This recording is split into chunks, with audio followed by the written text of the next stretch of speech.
I see myself too.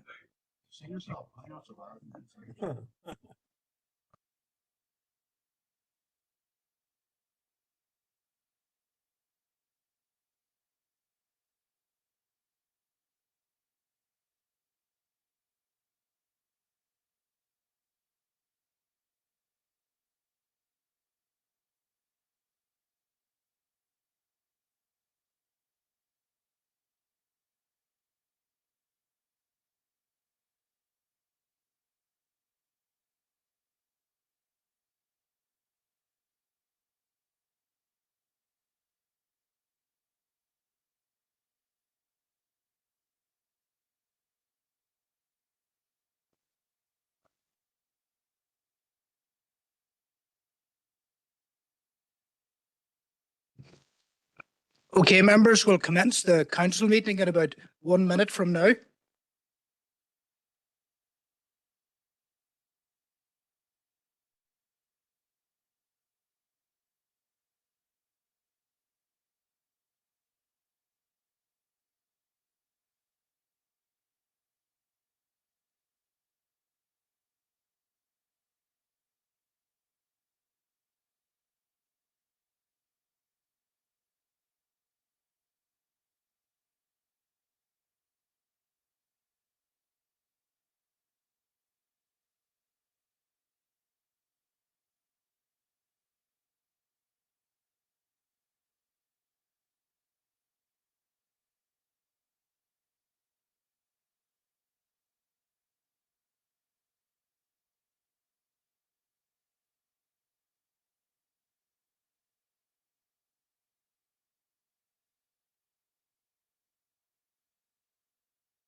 Okay, members, we're going to commence the meeting now. Okay. You're all very welcome, Fáilte Roimh, to the March meeting of the Council on this evening, Tuesday, the 3rd of March. We're in the Grange Council offices in Omagh this evening, and we have, obviously, it's been streamed live to interested members of the public, and we have a number of councillors online as well. And as you all know, if you're a councillor online, you switch on your camera, please. And that's that. Now, we'll have an agenda in front of us here. It's a 29-item agenda. And so there's a lot to be covered, as you're all very, very aware. Before I come to apologies, I want to make a few remarks. And the very first thing I want to do, and I would want Paul Robinson to be the person to follow me, would be to reflect on the passing of Bert Johnson. And it's with deep regret that the council has learnt of the recent death of Bert Johnson, who served as a DUP councillor on the Fermanagh District Council from 1977 till 2015. So I think Bert was the last serving chair of the Legacy Fermanagh Council, and he was elected in the DEA, or the District Electoral Area of Erin North, for 38 years of his council service, and he served with distinction in that role. You know, Ballina-Mallard, very, very important to him. I think I'll leave some of these points for you to make, Paul. You know, you would know all about his business interests and his community life and his deep commitment to local life. So on behalf of the council, I offer our sincere sympathy to Bert's widow, Olive, and his children, Mark and Paul, and the wider family circle. So I'll take expressions now of sympathy variously, and obviously I'm going to go tell Bert's colleague, Councillor Paul Robinson. Get that onto record. Thank you, Chair. I'd like to pay tribute to my friend and former colleague, Mr. Bert Johnson, MBE, and extend my deepest sympathy to his wife, Olive, son, Mark, and Paul, his daughter-in-law, his grandchildren, and his entire family circle, and all that knew him. Bert, along with his family, ran a successful upholstery business in Ballina-Mallard. He served as a councillor for the DUP for 38 years for Erin North, and served as the last chairman of Fermanagh Council. Bert served from 1976, which was a very challenging time to be in the DUP. He was a founder member of Ballina-Mallard Community Association and had been seen watering the flowers baskets in the village of Ballina-Mallard in the evening.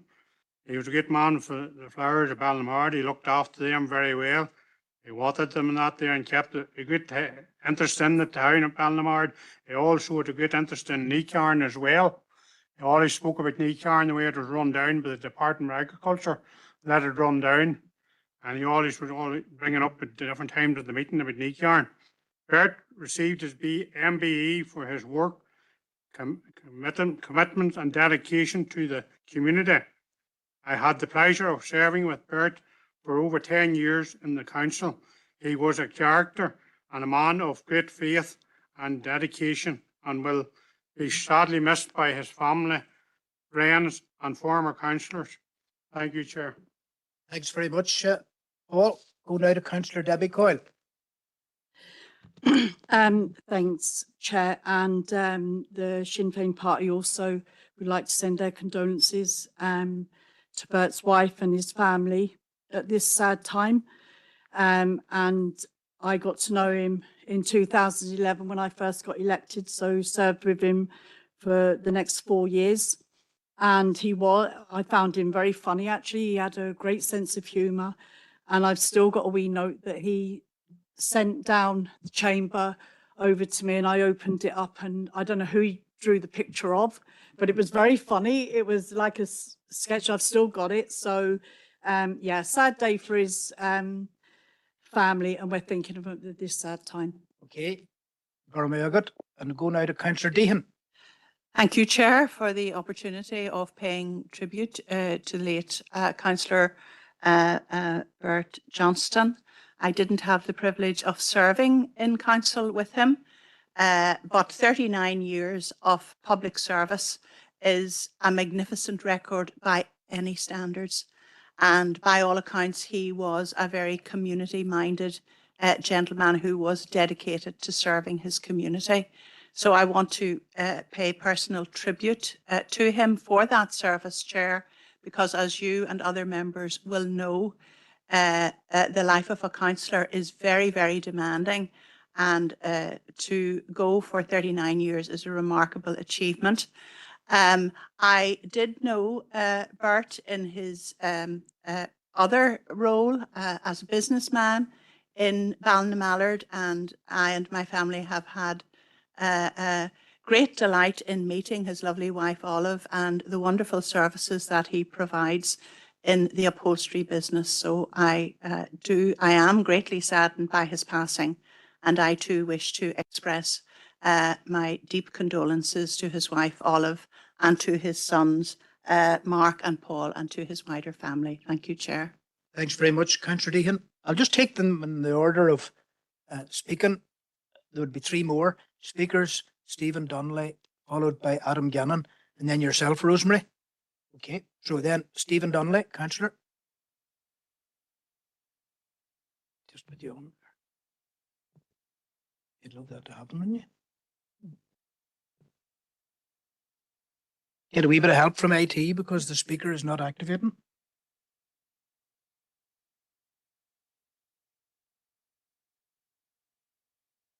Just try it again. Might work. No. Okay, I'll come back to you then. Okay, thanks, Stephen. And then I'll go to Councillor Gannon. Again, it's happening there as well.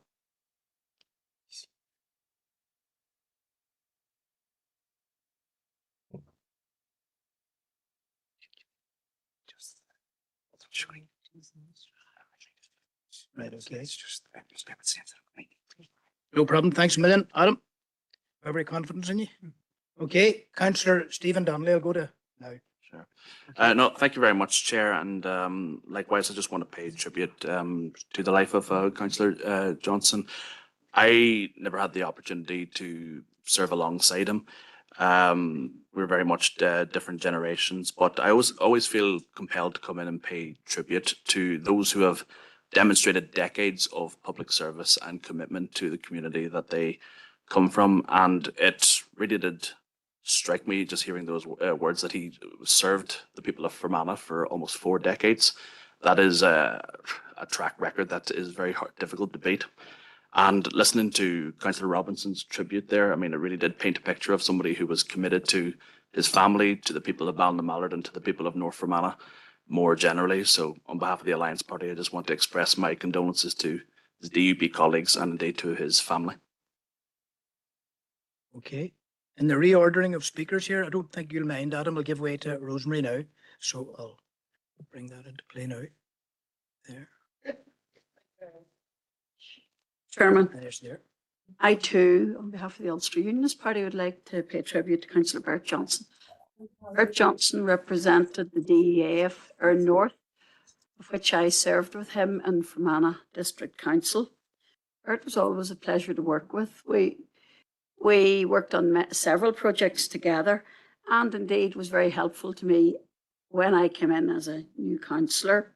Bert had a wonderful sense of humour, and indeed sitting beside him quite often in the chamber, you would hear him chuckle to himself and chuckle at comments that were made maybe by other speakers. So he really was, really had a great sense of humour. And indeed, recently over the past couple of years, I served with Bert on the Ballina-Mallard Community Association. Indeed, I was at a meeting just before Christmas with Bert, and again we enjoyed each other's company. We spoke about Christmas and our families and what we were doing. And of course, as you were leaving the meeting, Bert always had a joke. He had some joke about Santa Claus this time. So that'll be my abiding memory of Bert, having served with him, and the Christmas joke that we had. I would also like to express our sympathy to all of his wife and to his sons, Mark and Paul. Thank you. Thank you. Thank you, Chair, and just like Councillor Donnelly before me, just to express great admiration for a person who gave so much of their life to public service. And whilst I never knew Bert, and I'm sure I would probably disagree with him on many things, to spend that much of your life, that many decades, in public office, and probably much longer beyond that, helping his community. We all know that it doesn't just start and end when you get into this council chamber. Is a real tribute to the man. What I will say, Chairs West, I didn't know Bert personally.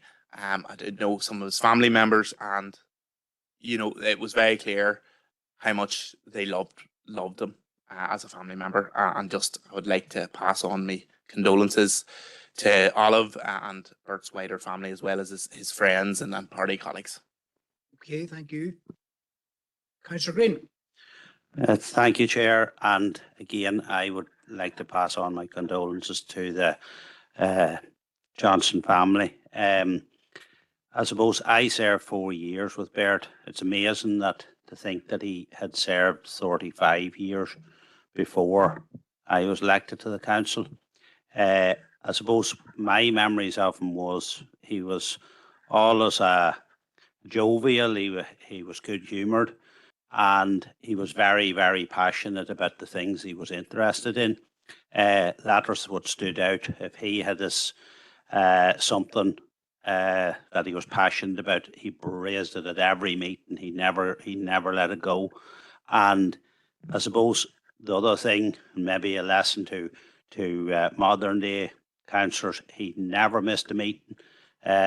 He was always there. He talked about the things he was passionate about all the time. Raised it. He wasn't afraid to talk in the chamber.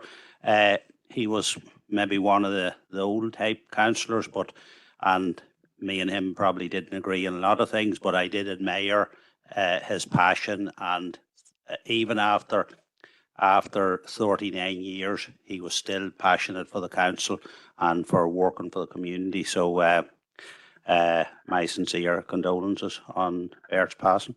Thank you. Cordior Thomas McGeer. Guramaga Carley, and I've just realised from the conversation that I'm probably the oldest councillor that would have met with Bert in 1985 when I served on Fermanagh Council for a term at that stage. And as Paul indicated, difficult time to be councillors. But my abiding memory of Bert was, as Seamus has just said, he was forthright in his opinions. But behind it all, he had that sense of humour and was very personable. On my return to the chamber in 2011, Bert was the first councillor I met at the top of the stairs with a quick, "Oh, so you're back." And after a wee brief conversation there, he says, "So we're all only here for the good of our people," is what he said to me. So that's my abiding memory for Bert, dedicated community man, and will be a big loss to his family, and indeed a big loss to the community in Ballinamallard. And I'd just personally like to send my condolences also. Okay, thank you, Tommy. And so, Alison, do you want to say anything, or okay, enough. Okay. In line with the council's protocol, then, I now ask that everyone stand as a mark of respect for Bert, in memory of Bert Johnson, our former councillor, and observe a minute's silence.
Okay, thank you very much, everybody.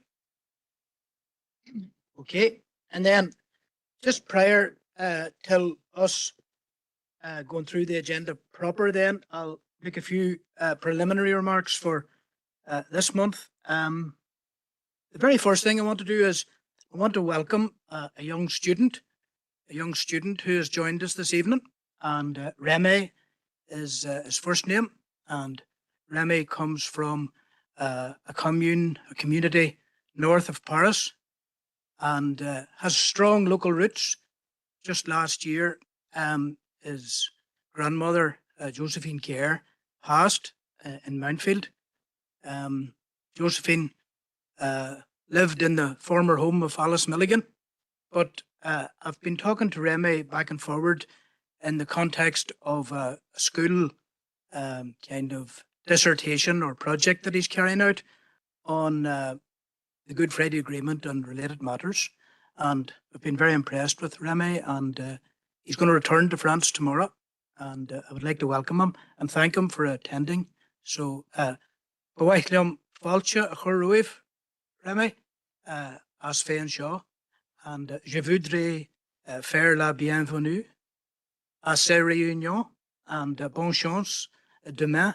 You're going to return tomorrow and we wish you well and we hope to see you again in the future. So I'd like to thank Remy for his interest in local matters. Thank you, Remy. Merci beaucoup. Goramayagat. We'll move on now. Just a couple of other things. Very significant things, that happened during the month. We've all a different perspective on what is matters in our DEA or our council area, but just some of the things to look back on. The large public meeting in the Strual Arts Centre last week about Oma's future, the change that has taken place with the 5 schools moving out to the Strual campus and other related matters, opportunity sites. So we're going to have a follow-up exercise to that meeting. And I would like to thank our Chief Executive and the council team for helping prepare for that meeting. And Alison played a strong role on the night in dealing with people's questions, and thank the councillors who attended. The ICLRD report, that was a big thing during the month, the in-person event in Enniskillen.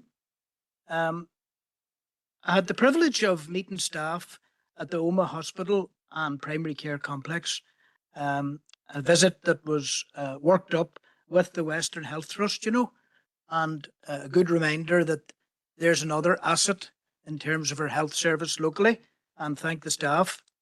And then advertisement there for the Hidden Heartlands incorporating County Fermanagh, television exposure of the Fermanagh Lakelands in the Hidden Heartlands brand advertising. That is a plus. Lee Reynolds visited, and Lee is the commissioner for Ulster Scots, and we had a very good meeting with him and local stakeholders as well. In the middle of the Hanlon, we struck the rate, and we're not likely to get credit for it, but our council area, the rates rise is the lowest in the region, the lowest in the north, less than 2%. So we just want to say that. Social value, the way, there's a question. When the Fermanagh Lakeland Forum is being built, what social value is being added by the contractor, because that's part of the procurement exercise, isn't it? And so I met with Graham's to gain an understanding of how the social value element is adding value to the area.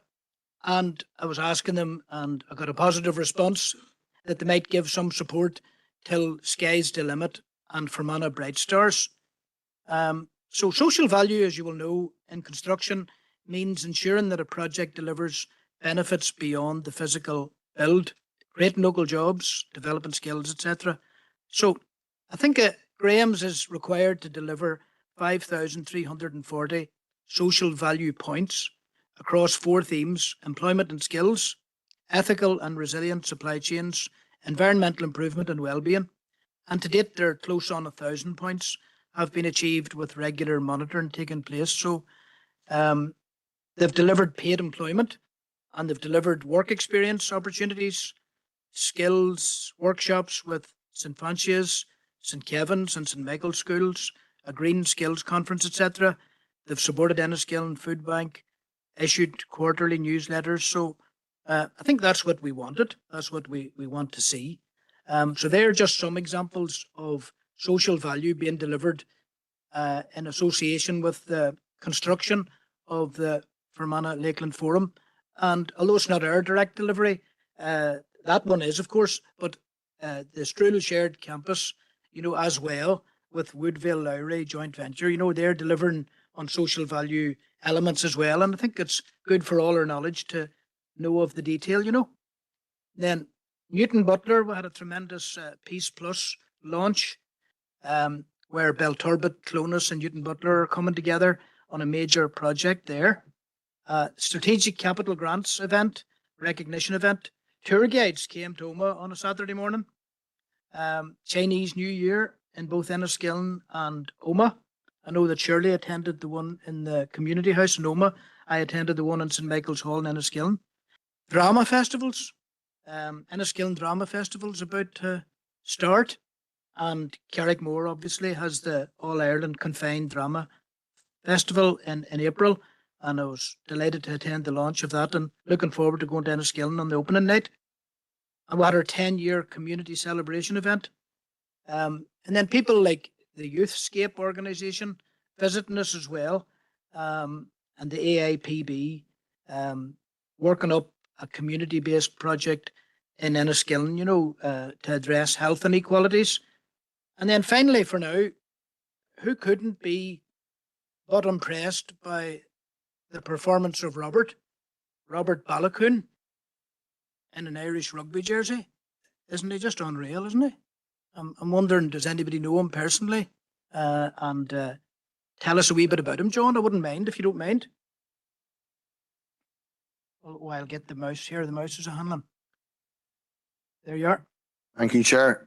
Obviously, I had the pleasure of having a little piece of Robert's development in rugby. He, unfortunately, his father died when he was young, and his mother was originally from Wattle Bridge, which is outside Lisnaskea, and she came home with her two sons, and he attended Victoria Royal, as it was then. Robert didn't start playing rugby until he was 15, when he started with the medallion team. The following year, then he came up to the senior squad, and that's where I first met him. And his outstanding pace and his ability to tackle was what stood out. And halfway through his first game, the message came down that the first 15 player was injured, and could I send a player up? And Robert was the player that went up, and that was the last I had for coaching him. He stayed with the first 15 for the remainder of his time at school. He has an exceptional ability to tackle. I think one of the things, especially in the England game, was where he came right across the field and tackled, made the last second tackle when the English winger was heading for the try line to prevent a score at a crucial point in the game.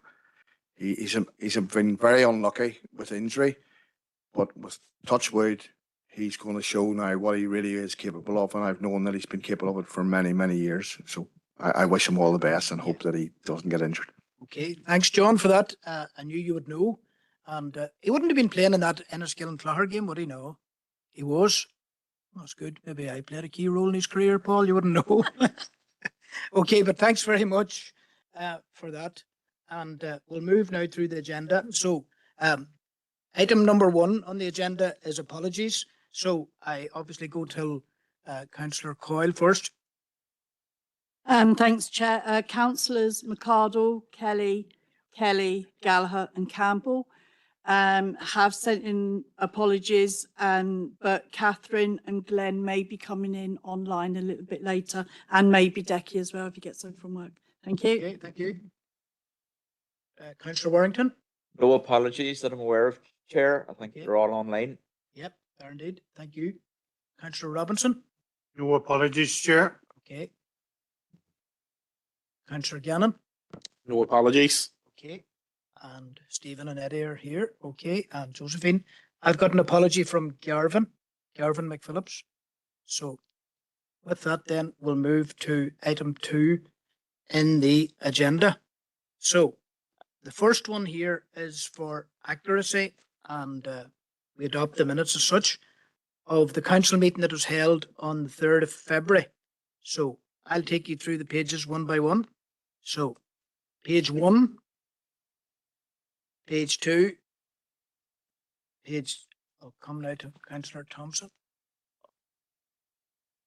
Yeah, Chair, I think it refers to page 2, maybe. It's to do with the day we visited North Street. Yeah. And refers to that we met DFI Rivers on the day, but that wasn't the case. We met a business owner who had several properties in the area, and the proposal was to write to DFI Rivers. Okay, that'll be corrected, Errol. Thank you. Thank you. Okay, so page 2 and then page 3, page 4 and page 5, page 6, page 7, page 8 and page 9, page 10 and page 11, and page 12 and page 13, page 14 and 15, page 16, page 17, page 18, 19 and 20, 21 and 22, 23 and 24, and that's that. So I'll take a proposer. Councillor Robinson proposes. Does anyone second the adoption of the minutes? Councillor Anne-Marie Donnelly caught me. Aye there, yeah. Thank you. And that's agreed. So then, with the amendment, of course, as pointed out by Councillor Thompson. So then we go now to item 3 on the agenda, and that would be for the purpose of adopting the minutes of the special council meeting, and that's a shorter duration report. So that's 8 pages. Page 1, page 2, page 3, page 4, page 5, page 6, page 7, and then finally Lachanach Ahacht, page 8. So we'll look around the room. Councillor Little proposes and Councillor Thompson seconds the adoption of that.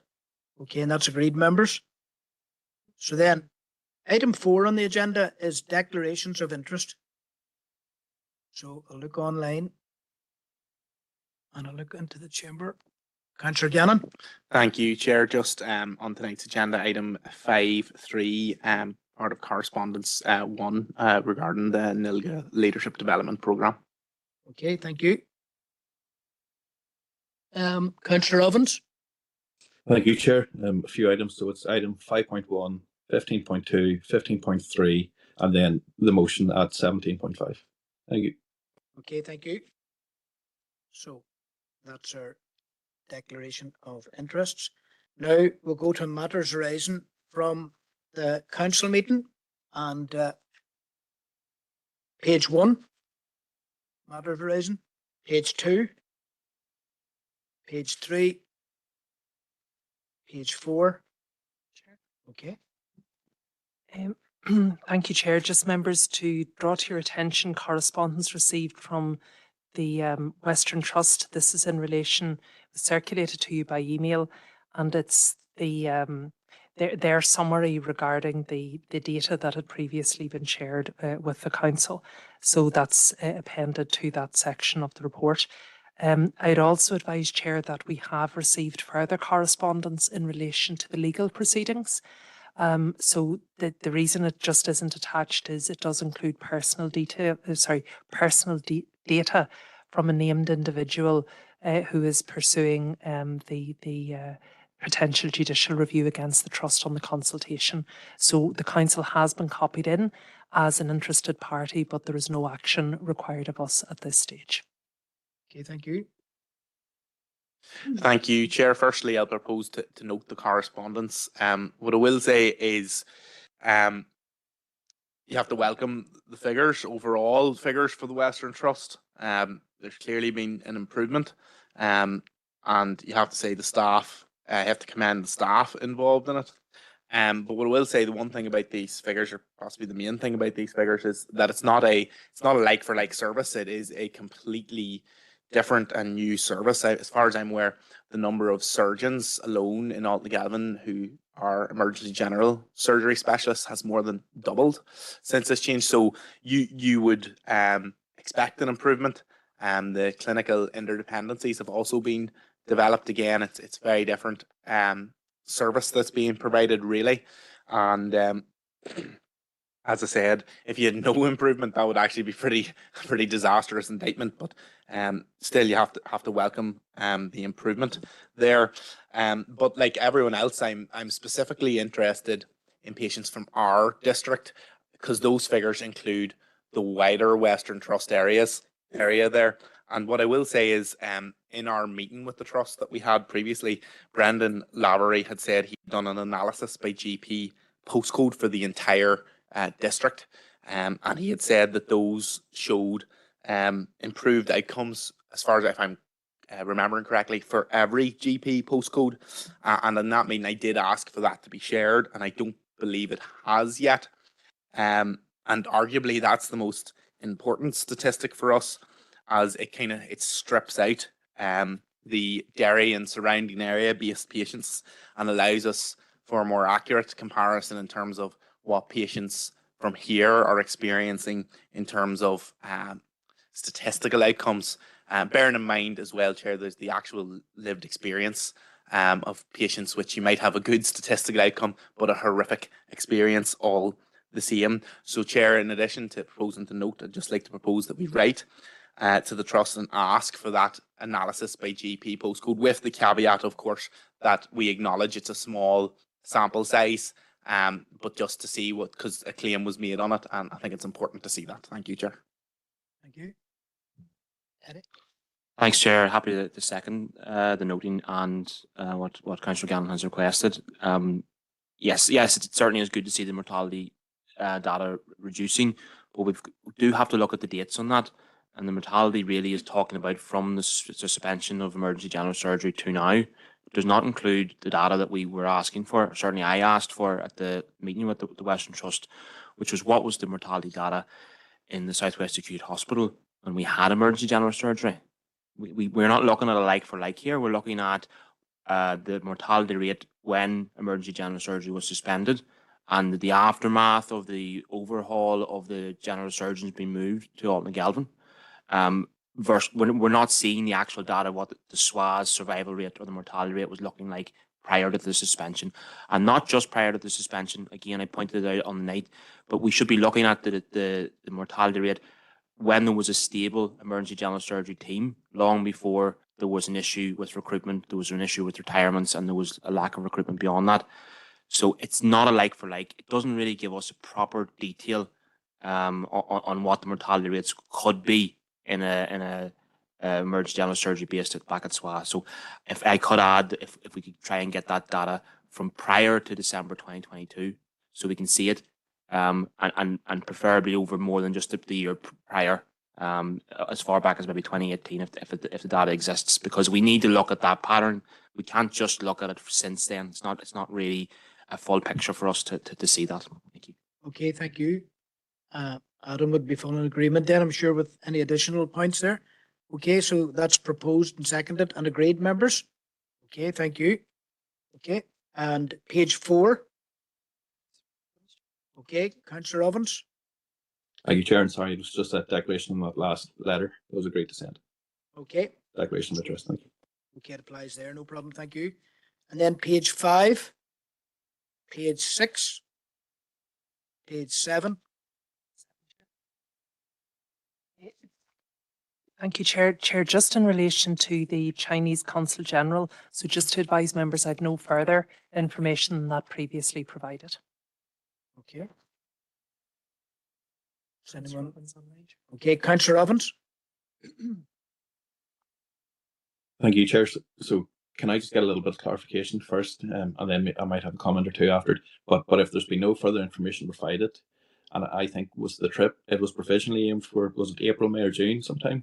Presumably there will be no trip. I appreciate there will be no trip, but until it's discussed and agreed within the council. But I'm slightly concerned now that we're in the first week of March, and if there's still not sufficient or any information coming forward, then I'm not really sure where this leaves us, to be completely honest, because I mean, councillor colleagues will know my position on this, but it would be useful just to get clarity in terms of definitively what information are we awaiting from the Chinese consul, and really ideally, what are the timeframes that we should be looking at? Because if the information comes in 1 week, presumably it's far from ideal to be booking flights and hotel accommodation and all of that within a small number of days. So some clarity on that point first, Chair, would be useful. Thank you.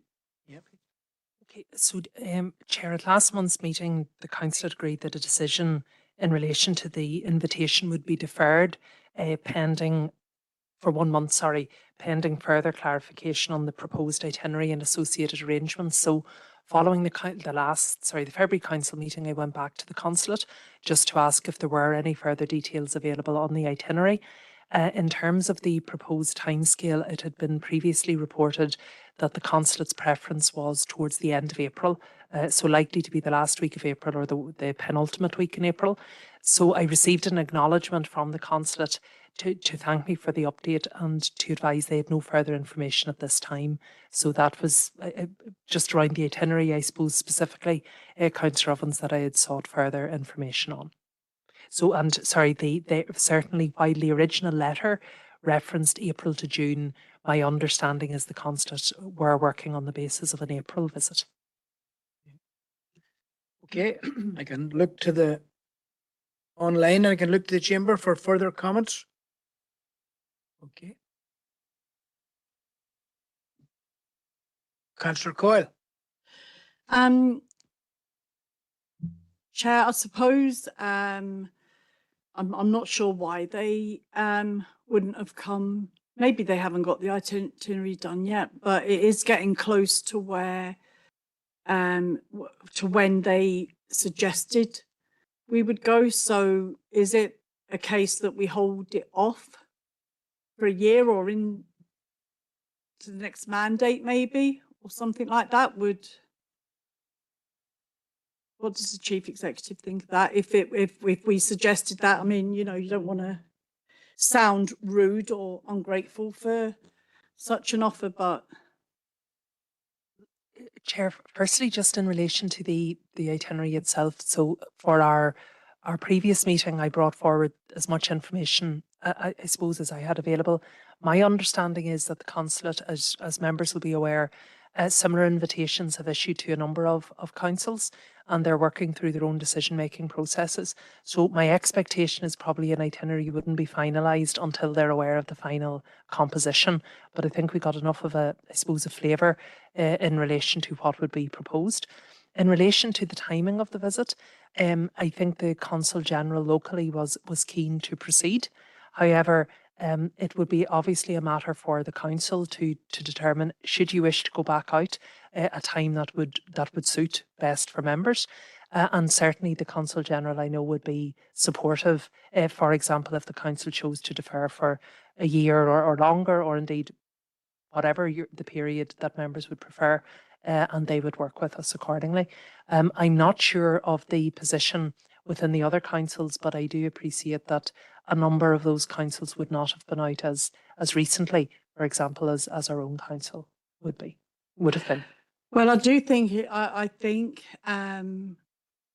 that some really good work has been done, and I think the report that was brought back by council and by the chair was very good, and I think those relationships have to keep up. I don't think it necessarily needs to be next year, because we're facing into an election, and that I'm sure we'll all be very busy.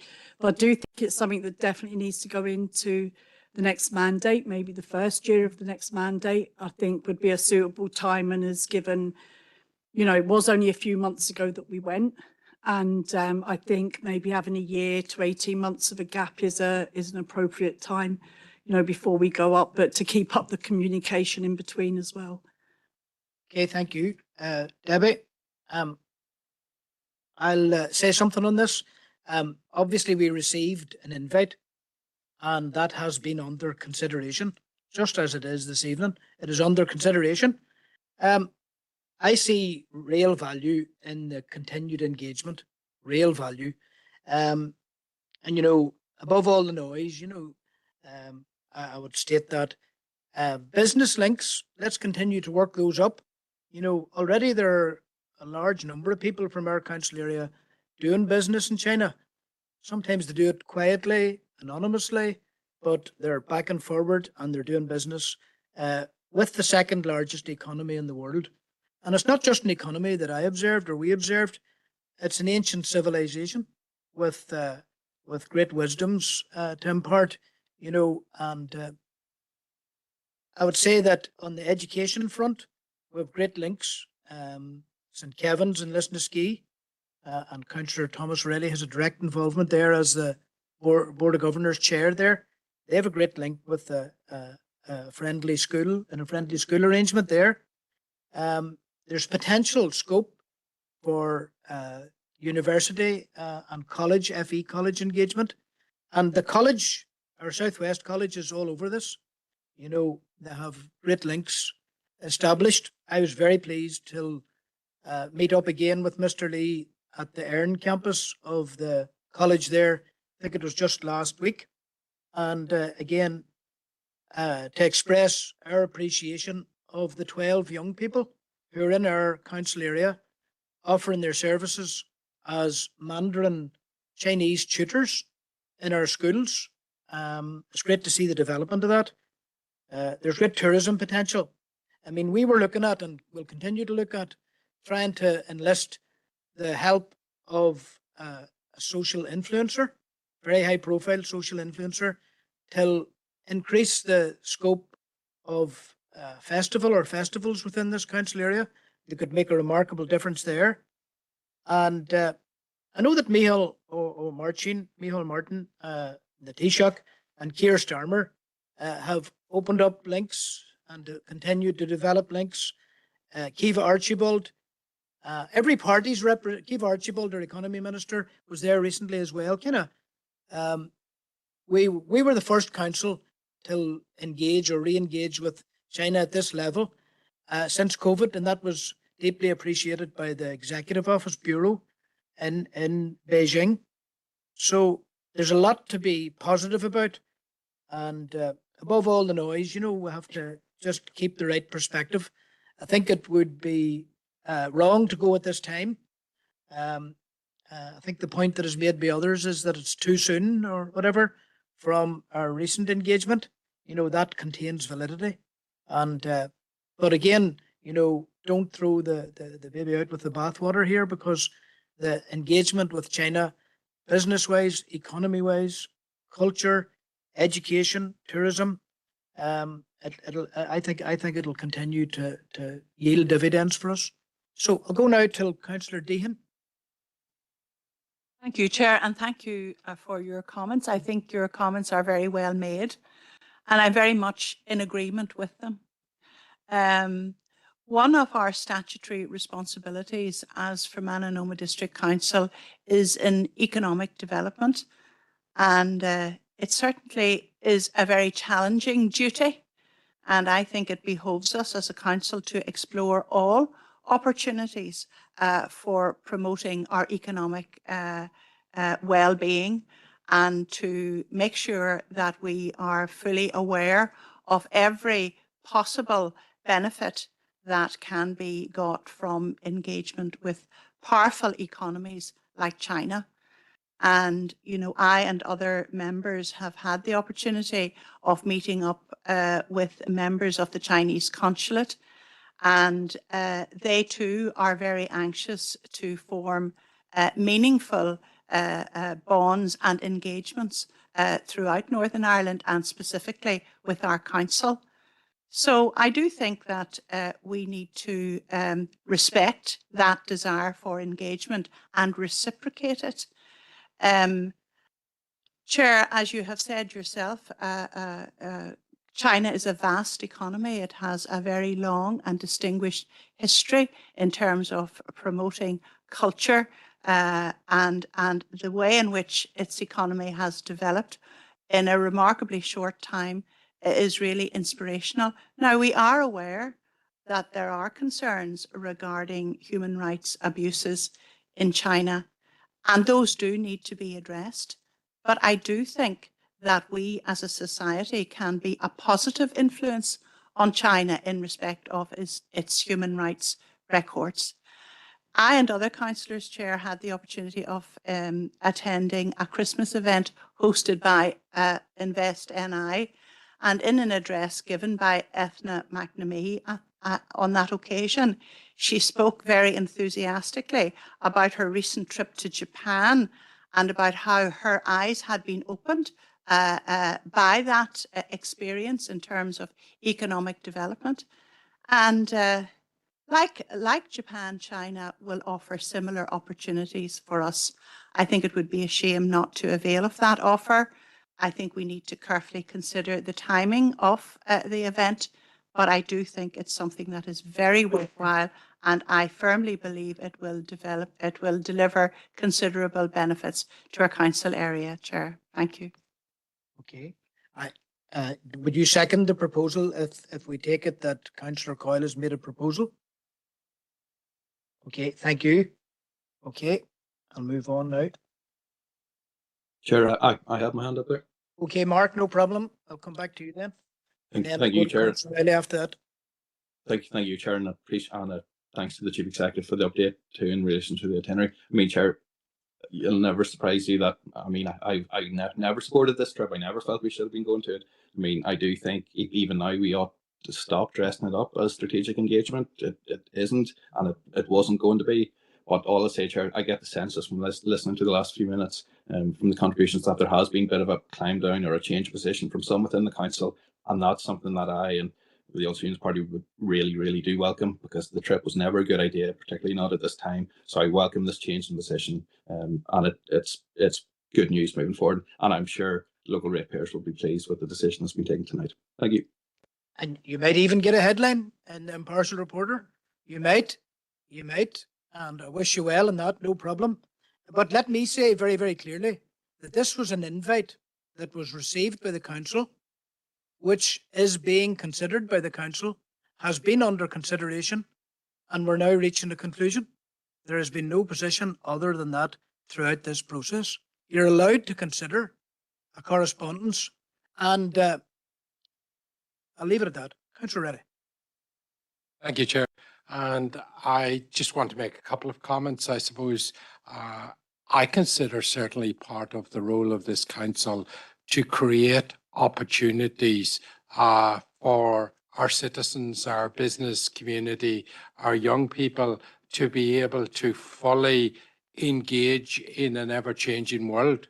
And that world of our traditional areas of cooperation changes on practically a daily basis. And we should not be afraid to explore other opportunities that may present themselves from time to time. I think it works two ways. I think in the time ahead, we will see more businesses in our area engaging with China and being able to take our services and deliver them across the world, including China. So we should do whatever we can. Certainly when I was there, the comment was made that the relationship is built between the political representatives, China and here in Fermanagh, and then that relationship is broadened out into the business community. And from another point of view, Chair, and you mentioned it, is young people being able to avail of the Confucius Institute Mandarin program and to learn to speak Mandarin, giving them greater opportunity as they grow up in this world to be able to engage more fully with Chinese-speaking Mandarin people, to be able to either take business to them or receive business through tourism or like-minded ways of communicating, so that we have an opportunity to encourage Chinese people that arrive to the shores of this island to come to Fermanagh and not stay solely up around the north coast. Okay. So, thank you. Thanks, Thomas. And Thomas, some of the people that myself and Shirley and Alison met in Huangshe on the Wednesday, we met them in Lisnaskea on the following Monday, in your presence in the school. It was remarkable. Education authorities from that province had arrived with yourselves, you and Mr. Gary Kelly, who are doing a great job there. So I'll go now till Jackie Chan was asking about some of you too. That could be me. Right. I would have seen, I'll get it there. Jackie Chan. Okay. Thank you very much, Chair. And likewise, I mean, when we last considered this, I didn't feel that the case had been made for a visit following such a recent delegation from our council. And in that context, it seemed to me inappropriate that we would proceed with this. And I suppose if that means tonight we are going to be taking a decision that we decline this invitation for it to be revisited at a later date, then I would be more than happy to support that. But if there's one marker that I would like to put down, I think that it is just worth remembering that this correspondence, the initial invitation, was about a subsidized trip to China funded by the Chinese government.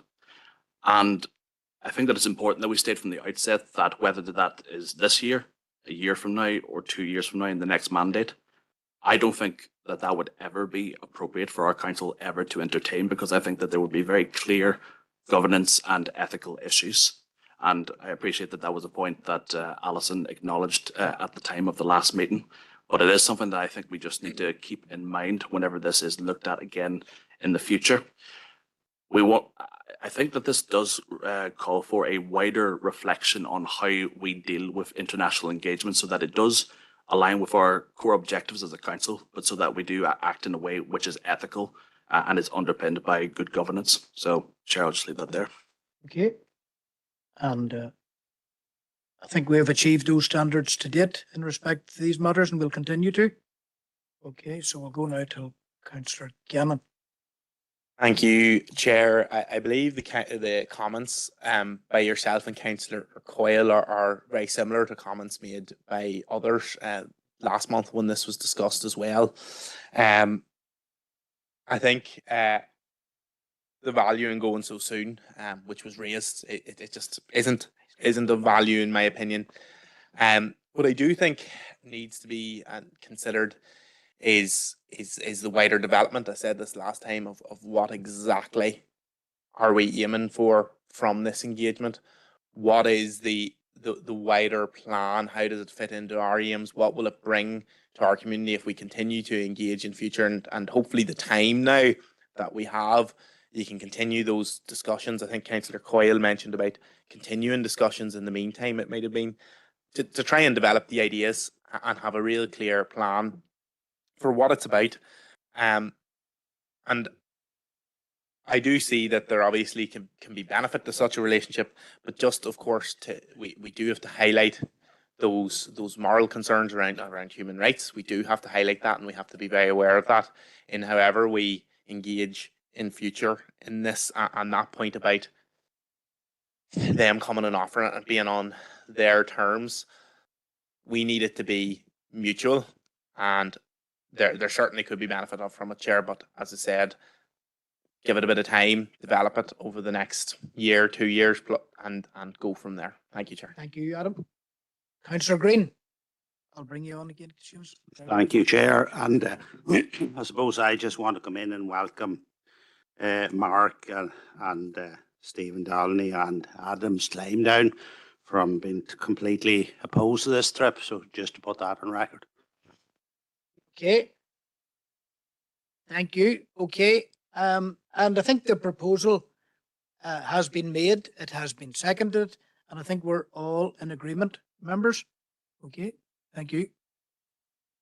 There's a busy weekend past there, and Sean Cunningham, who visited, I met up with Sean, and I think it was on the Sunday, and met Peter Canavan, as well. And Peter has agreed to sponsor the match ball for Hubei Harps' first ever match in the next 3 weeks.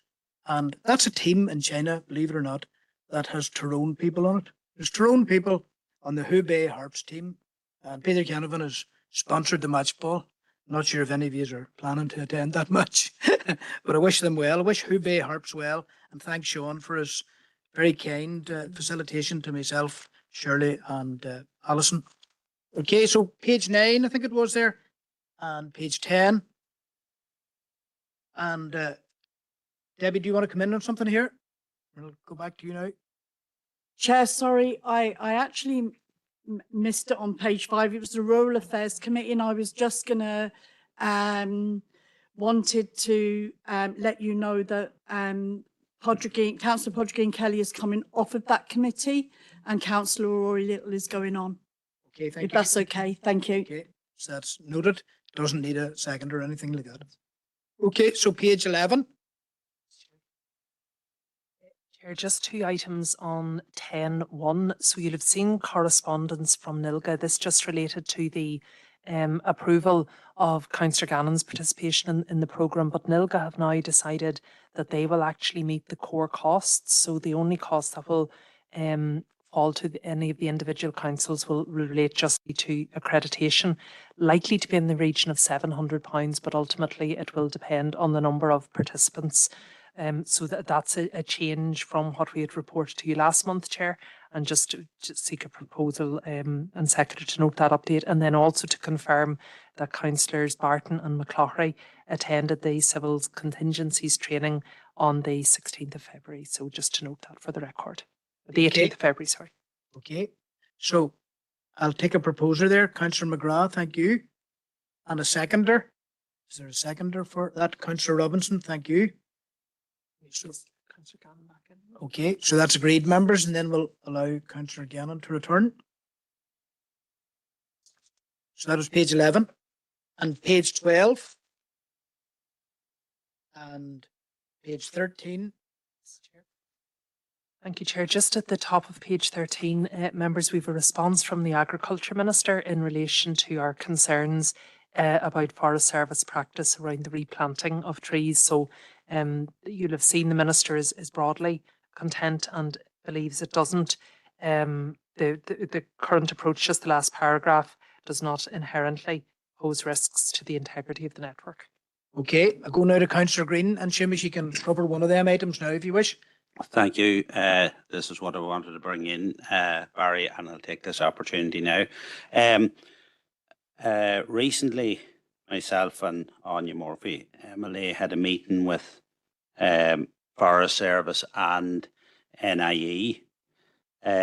We met with the Chief Executive and the region of Forest Service and a couple other officials, and then high-ranking NIE delegation, and this was raised with them at the time, and Forest Service said about these wildlife agreements and that trees were being planted, and even within the corridor there was smaller type trees that wouldn't reach the height of the lines, whatever type of tree they were. They must have stopped at a certain height, but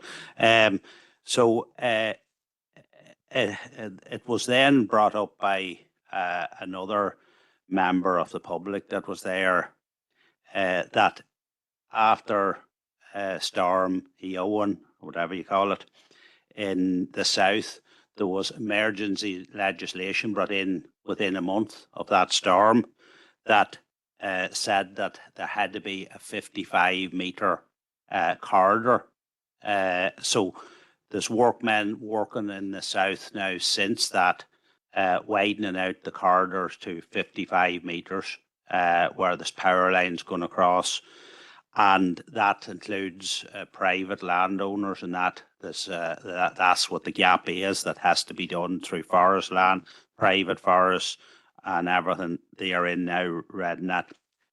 Amazingly, in that letter it talks about that Forest Service is following best practice. They are talking about between 10 and 15 metres of a corridor. Now, that is some difference than 55 metres in the south. So I would propose that we write to the Minister and point that out, and point out that that's what needs to be brought in here, the same as has been brought into the south, because planting trees again that close to power lines is just kicking the can down the road. The exact same thing is going to happen in a generation's time again, and we are, as a generation here of politicians and that, are the ones that's going to be responsible for doing that and for not raising the concerns now. So I would propose that we write a good, strong, firm letter pointing out what the South's doing and pointing out that best practice here is, as far as we are concerned, is actually worst practice. So that's my proposal. Okay. I'll move now to Councillor Feely. Yeah, thank you, Chair. Yeah, I'll second Seamus' proposal, and I can second the noting of it too if you want. Okay, thanks very much. Councillor Roof. Thanks, Chair. I'm happy enough for the letter to go, but I mean, for clarity there. It's you know, I don't know how much Seamus knows about trees, but certain trees will only grow a certain height, and they will stay below the canopy of the power lines. The biggest issue we had in the forests all across Ireland during Storm Eowyn was that the power lines were hit, not the actual poles themselves. So if the trees are not going to grow as high as the power lines, the vast majority of the problem is practically eradicated on that front. As well as that, these trees that are going to be planted are going to be native trees compared to what the Forest Service had been planting, which was the likes of the Sitka spruce. So this should be seen as a positive in terms of getting that biodiversity back in, getting native Irish trees back planted in the Forest Service, which had not been the case for quite some time. Thank you. Well, I will be bringing you back in, Seamus. I'll just go to Councillor Warrington now. Thank you. Well, certainly, you know, we're given estimates here of one jurisdiction is 55 meters, and we're only a lot less. At the end of the day, I think the Forestry Service have answered the comments which we had and the problems which we seen coming down the road. So for that reason, certainly I won't, or my party won't be supporting writing a letter to tell them to look at another jurisdiction of how it's been done down there. Thank you, Chair. Okay.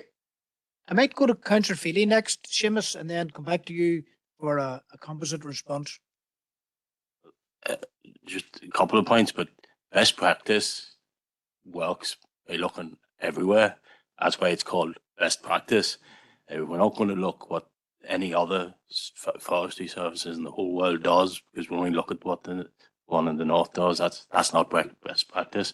And secondly, I'm very interested to know what trees the Forestry Service are planning to plant that aren't going to go higher than a wire pole. Or are they going into midget trees or something? Well, it doesn't matter if it's native Irish tree. It's going to grow higher than what the lines are. I might be wrong. Maybe they're just planning on growing wee bushes and stuff, but I don't know how they're going to make money out of that. Councillor Green. Okay, thanks, Chair, for letting me in. Just to clarify the planting of the small trees, these small trees are going to be planted in the corridor, the 15-metre corridor. That's what the Forest Service said. So the other big trees, the big pine trees, the commercial trees, there's going to be a 15-metre corridor from the power lines that they are being planted on. Inside the corridor, they're planting these other smaller trees. So when the big trees grow up, they're going to fall on top of the power lines again.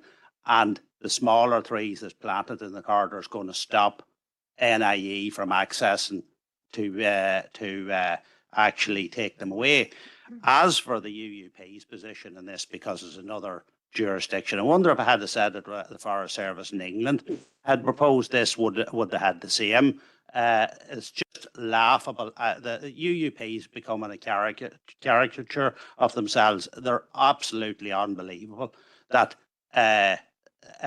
after what happened after the last storm, that because a suggestion was from another jurisdiction, they're going to oppose it. It's absolutely laughable. I'm dumbfounded to them. It's almost as bad. And just one other thing. The proposal of 55 metres was wholeheartedly supported by the members from NIE that was at the meeting. They said that if there was legislation or a private member's bill or anything that was being brought in, they would fully support that. Okay. So the good thing is we're dealing with a proposal which has been seconded, but I can't resist giving Councillor Warrington a say. Well, just to say, I didn't oppose the proposal because it was another jurisdiction. And, sorry? Okay, we're just going to get it early here. So I have to step in that. My understanding is somebody mentioned would I opposed it if it was England. It wasn't, because England's very much part of the UK. So thank you. Okay. So it's good to hear you all. Okay. So we've got a proposal. It has been seconded. And, okay, is everyone in agreement perhaps with the UUP or part UUP dissent? Okay, I'm going to anticipate agreement in the chamber for the proposal. Okay, okay, so that's agreed, members. Thank you very much. And we're moving on now. Page 12 and 13, page 14. Okay. Chair, just on page 14, members, item 11.9, we've two items of correspondence. This is in relation to the proposed closure of the Santander Enniskillen branch.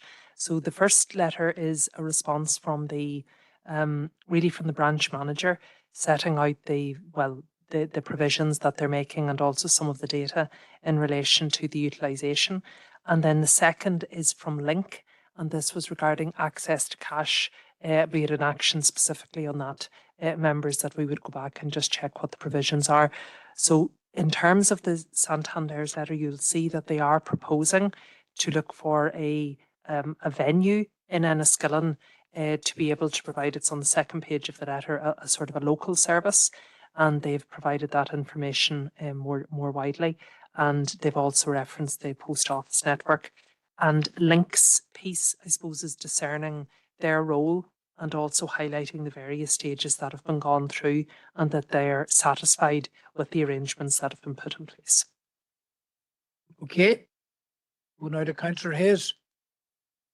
Yeah, thank you, Chair. Happy to note the correspondence. I am pleased, if you want to be, not that it's closing down, but they are maybe looking at having a local service somewhere in Enniskillen, because I think the main issue was access to branch services that sometimes the Santander insist on, especially with community groups. In our experience anyway, within Maguires Bridge Development Association, we have to go in branch sometimes to do IDs and things like that and talk to people. So I think the letter also said that he's let customers know. I would question that, unless I know the post is very bad at the moment, but we haven't had any correspondence from Santander.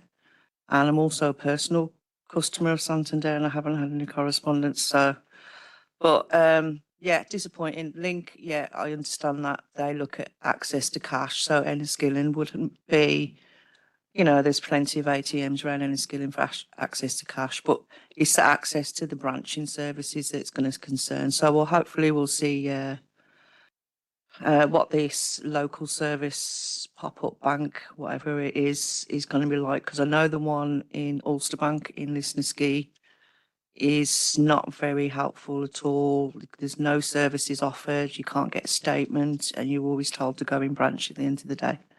So I hope it's not along those lines, but we'll wait and see. And I'm happy to note the correspondence, Chair. Okay, you're proposing to note. That's very good. Thank you. And Paul, I'll just put you on notice that once this wee bit is concluded, that I might take your urgent and relevant business item, you know, about the community groups and the barriers they face, you know. I could do that in a wee minute, you know. I'm going to come now to Councillor Brown, but if you just get ready to make that point at the conclusion of this. Councillor Brown. Chair, yeah, I'm happy to second that correspondence there. But just to say, you know, that they've outlined some of the steps that they'll do to mitigate against the loss of this service, but mitigation will not replace the service. That's very, very clear, that for some people, this is a service which will be lost to them, and they will now be at a loss of what to do or where to go or how to access their banking service. So, you know, I'm not really satisfied with what they've given us there, to be honest. And they've talked about, you know, involvement with Link. And we know that that process with Link is fatally flawed and it's not going to meet the needs here. So that's all I have to say, Chair. Thank you. Thank you, Councillor. Go to Councillor Green now. Yeah, I'd seen this letter. I was looking up to see what alternatives rural areas have for this type of stripping away of assets of rural people being able to use banks. And I was looking up in Germany, They have over 370 locally owned branches, savings banks. Key features, it says publicly owned by municipalities. I think that's something like the councils that the same as councils in Germany. Mandated to serve local communities, profits reinvested locally, cannot be sold off, required to maintain their branches. And I was just wondering, is there a possibility of looking into something like that, of how that operates? Would it be something that the likes of rural areas in the north, or that's been stripped off, or Scotland, Wales, Republic of Ireland, everywhere that has been stripped of these services, maybe could look at something like that, because I think these big banks need almost a wake-up call, because I think if some bank was in the likes of Enniskillen, Lisnaskea, and that was going to guarantee their branch stayed there, I believe a vast majority of businesses and local people would move their accounts to them banks and take them away from these ones that's taking their branches away from everyone. So just it might be an interesting thing just to look into that. Is it even legally possible to do something like that in this part of the world? But it'd be maybe an interesting thing to find out. Okay, thank you. Councillor Gannon. Thank you, Chair. I think Councillor Green has described a lot of the functions of the local credit unions. Now, perhaps obviously he's suggesting more to that as well in terms of like the current accounts and stuff like that, which would be a good addition and something that would be guaranteed in the community. So perhaps if there's something to be sent off there, perhaps we'd be worthwhile contacting credit unions to see what sort of current account services or that they potentially offer, because it could be a good idea and a good workaround for getting away from the big banks who clearly don't really care. Good point, Adam. I know they have a very good advocacy paper themselves, the credit union, on how they would like to expand their services, So we should take a look at that. Maybe ask if we could get that. Aye, that's be great. Thanks, Alison. Okay. Councillor Brown, you might even second Councillor Green's proposal. You wouldn't know. Certainly will, yeah. And just you're talking about reports there, and I know that the Committee of Finance in the Assembly did a report on this as well, because it's obviously an issue which is facing different areas. So maybe if that report could be pulled out, just to see if there's anything useful in that. Thank you. That would be good material for discussion at a P&R meeting, for example. Oh, certainly, yeah. Resources. Thank you. So there's 2 policy papers to be sought. That's great.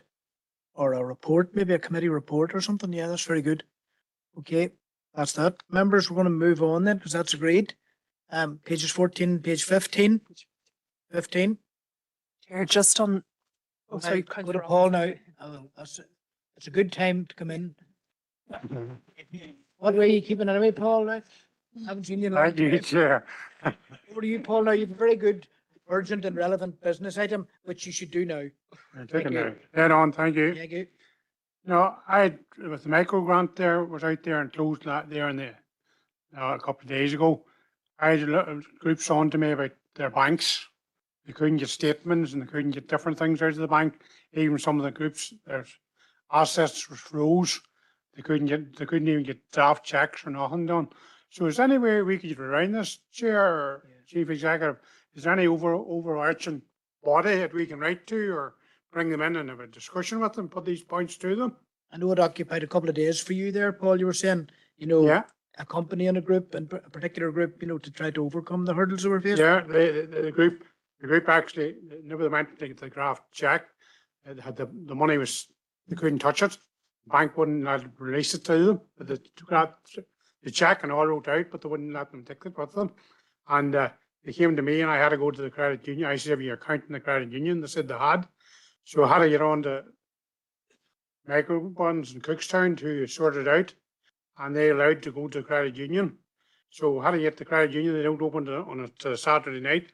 I knew the girl in the credit union, so I rung her and she met us. and we managed to get a check from the credit union to get their stuff paid for.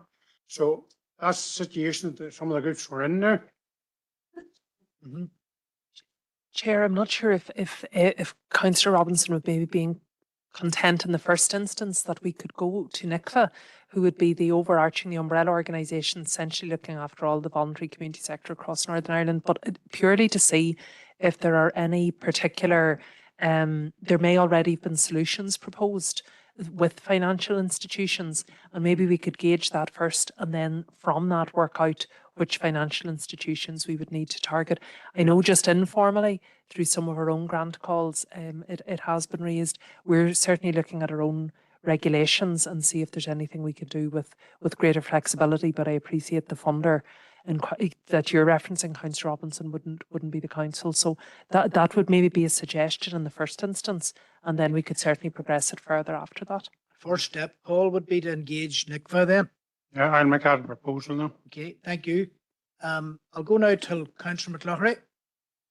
Thank you, Chair. I'm quite happy to second Paul's proposal. I'm going to ask him if it would be okay if he could include the fact that new groups are getting, the banks simply don't want open bank accounts for them because they're saying there's no profit in it and they're not opening them. So new groups aren't able to apply for funding from any sector as they don't have a bank account, and with accountability now, everybody needs a bank account. I know we had discussed with Lee Reynolds about talking to credit unions about that, but at the moment they don't have a current account facility. So he found that a fascinating angle and something for him to do as an advocate. Wonder if maybe we could update Paul Deeds as well on that, if both commissioners were actually looking at it. So it's proposed and seconded by Paul, seconded by John. Just go to John Boyler, Director, if he wishes to add to this, because I know this has come up within his department. Chair, can I just say, just in relation to Councillor McClory, query there, our community support officers provide good guidance and advice to all groups in relation to setting up bank accounts and will take organisations through the process and will help them in any way they possibly can. So if I could encourage elected members that if a group is having difficulties, to please come to ourselves and we will guide the groups through the process and indeed interact with the banks or financial institutions in order to try and get them set up, because it is vital. They're not a constituted group unless they have a bank account. So that is an important step in the process. Yeah. I know that the Community Support Officer in Omagh has been helpful to groups on that matter, John, so thanks for that. Now, we're about to move on, but Councillor Feely wishes in. Yeah, thanks. Yeah, I agree with John there too. I was involved in a couple of groups that set up in Garrison last year, and the officer over and was more than helpful and got two bank accounts sorted out for the two of them. So I agree with John there. Okay, thanks very much. And that's agreed as an action item. Okay, if you anything further on this, Paul, you happy enough? I'll bring you in now just with this, right? I was talking to RNC in Aliskillen. I mentioned it to them and they said they had a lot of problems with it as well. They're very happy to forward information if we wanted it from them. Okay, that's great. So again, this is an area of focus for us. We'll keep on this theme and we'll leave it at that for now. Just check online here. No. Okay, page 15, page 6. Right, okay, over to you now. Sorry, Chair, just on page 15, we have a response back from LPS. This was in relation to the Council's queries really regarding the resourcing levels within the local office, and particularly with hospitality expertise on the back of the recent Reval 26. So the response, and I should say, members, sorry, it's in your other folder, from LPS has indicated that I suppose the query is unclear, and they've provided a named individual that we can follow up with if we have any specific queries. Okay. Anybody wish to note that correspondence then? Councillor Deehan, thank you. Councillor Feely, John, thank you. Proposed and seconded. I think we can leave it like that for now. I think the answer's a bit unclear, as well as the question that we posed, because we were very, very clear that they were under-resourced and that some people in the LPS office were dealing with the hospitality sector and openly admitted that they had no experience of the hospitality sector. Okay, so we'll leave it at that. For now, it's noted and agreed, members. Okay, and page 16. Okay, go to Councillor Coyle. Yeah, just on the impact of the cost of living, Chair, I just wondered if we would be able to write to the Minister of Communities to ask why, after a year, the High Court had ruled the executive, I believe, had broke the law because they failed to adopt an anti-poverty strategy, why we still don't have one a year later. So if we could write to the Minister and ask that, please, and ask what the timeline is for it. Okay, that's proposed by Councillor Coyle, and Councillor Little seconds that proposal. Thank you. And that's agreed, members. Page 17. Okay. Just a reminder at the top of page 17, item 11.16, as reported to the Policy and Resources Committee. So the NAC had made an error in their request for meeting with this council. It was another council, so we won't be progressing that action. Okay. Would have needed someone to note that or okay. Helpful, Councillor Thompson and Councillor McGrath, proposed and seconded. Thank you. That's page 17. On page 18, on page 19, on page 20, on page 21, on page 22. Okay. Just on page 22, Chair, item 14.2, we have a response from the Agriculture Minister in relation to the concerns about the cattle movement, specifically in relation to blue tongue restrictions. Okay, thank you. Councillor Feely, Anthony? Yeah, thanks, Chair. Yeah, I just propose to note that it's disappointing that the border hasn't opened yet for trade for cattle north south. But what can we do? Is Alice no word back from the chief veterinary yet that we? Oh, that's okay. That's proposed to note. Okay.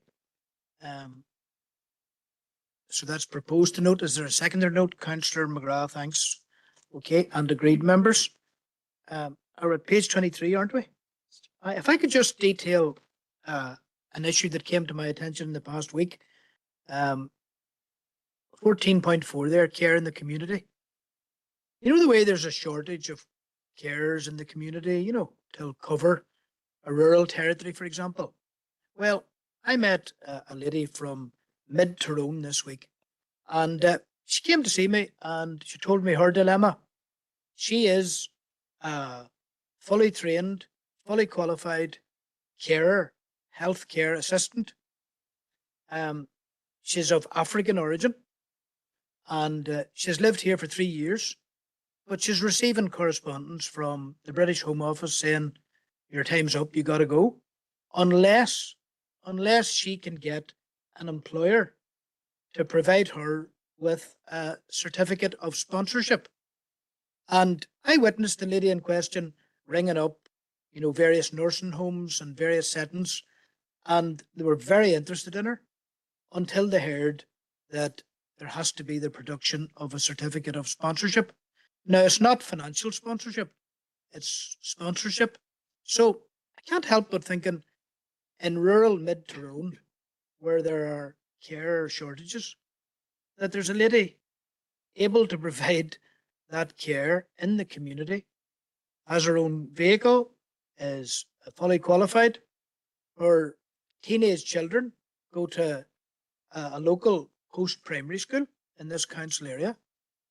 And I suppose I would just seek even advice from yourself, Alison, about how could we represent the interests of that lady. You know, for example, I've written to the Western Health Trust saying, do you provide a certificate of sponsorship in a healthcare setting for someone in this scenario?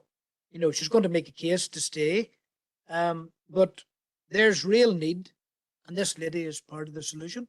So does anyone else want to comment on this topic? I'll go to Councillor Coyle. Yeah, absolutely. There's a campaign because the government are making changes around this as well. We have lots of carers in our community working, particularly in the private sector, that are facing lots of difficulties at the minute, and they're tied into these sponsorships.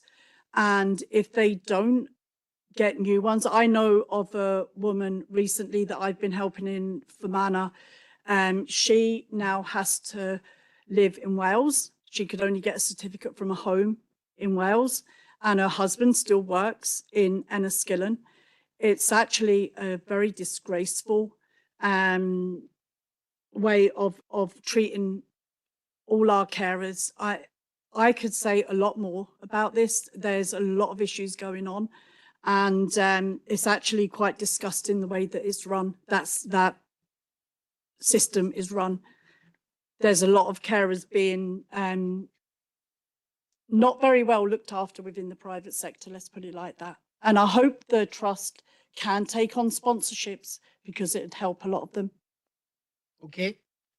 And, you know, although I wrote as an individual public representative, maybe if I could get the support of the council for a similar inquiry proposed by Councillor Coyle and seconded by whomever is due to come next or thereafter. Councillor McCloughery is next. Thank you. It's on a similar sort of note, Chair. I've had a number of people contacting me where they've basically been told there's no carers available, but here's some money and you can employ somebody. So would that be deemed to be an employer if they're being given the money to employ them? Because it is a definite need, and we all know how many people who are trapped in beds in hospital who can't get home because there's no care packages. The providers have saying they have no more staff and they simply can't take on anybody else in our area. And one company actually withdrew from the Erin North area. So people have told me there's money there, but they can't get people to fulfill the role. So if they were to take this lady on, would they be deemed to be an employer? Okay, thanks, John, for that. Okay, go now to Councillor Hayes. Nolan? Thanks, Chair. Just to say, coincidentally, if we've got time this evening on the International Women's Day motion, I am actually touching on this. Okay. Subject about these sponsorships. They're very, very, well, they're very, very unfair.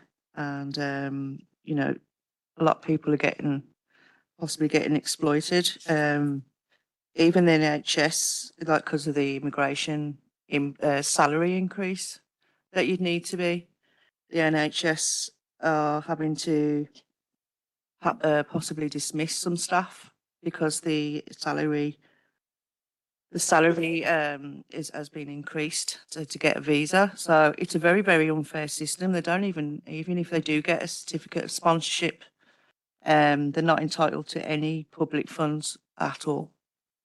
So they have to pay for absolutely everything, even though they're paying tax and national insurance. So it's a really, really bad subject. And just on the subject of care packages anyway, since I've been elected, it's been the #1 health issue that I've been contacted on across the board. #1, there's so many people that have either got relatives stuck in hospital or at home that can't access care packages and they say they haven't got the staff. So it's a really, really unfair system. And I believe what Councillor Clockery was saying about to employ, I think that's called the direct payment system. And you do actually have to become their employer, which is and it's a very, very complicated, process to do. So, and it's putting people off and it's not right. And the people are there and they want to work and they're very good and very valued. And all the systems against them. So just wanted to, but if I got a chance with the motion, I will be speaking a little bit on it later, Chair. And just on that, Nolene, we have 5 motions. And in the event where we don't reach that, if we don't, I would like to reach it, but in the event where we don't, we'll be deferring that to the Environmental Services Committee because of the time sensitive nature of it as well, International Women's Day. So in the worst case scenario for you tonight, it'll be heard tomorrow night. But I look forward now to Councillor Deehan's insight on this as well. Thank you, Chair. Well, the whole issue of provision of care, of domiciliary care within the home is an area of great need, and it's one that will increase year on year. So I think there needs to be a little bit of forward planning. The situation seems to me to be only getting worse. And the reasons for this are multifactorial, including pay and conditions for those domiciliary care workers and so on. But it seems to me from the case that you present, Chair, that there is an untapped resource, a very valuable resource of carers out there who cannot get employment owing to this lack of sponsorship. And my feeling would be that there is probably a lack of information regarding the sponsorship process, what it involves, what the responsibilities of the employing body would be. So I would certainly support your proposal to communicate with the Western Trust and also with the Department of Health, seeking clarification regarding this issue and also ways in which we can promote sponsorship generally. I think it would be of great benefit not only to the lady to whom you refer, but also to those people in their own homes who are desperately in need of care packages, Chair. Thank you. Thank you. Councillor Deehan. Councillor Barton. Yeah, thank you, Mr. Chair. Yeah, this is one of the issues that I'm constantly getting calls in relation to, is the lack of carers in the community.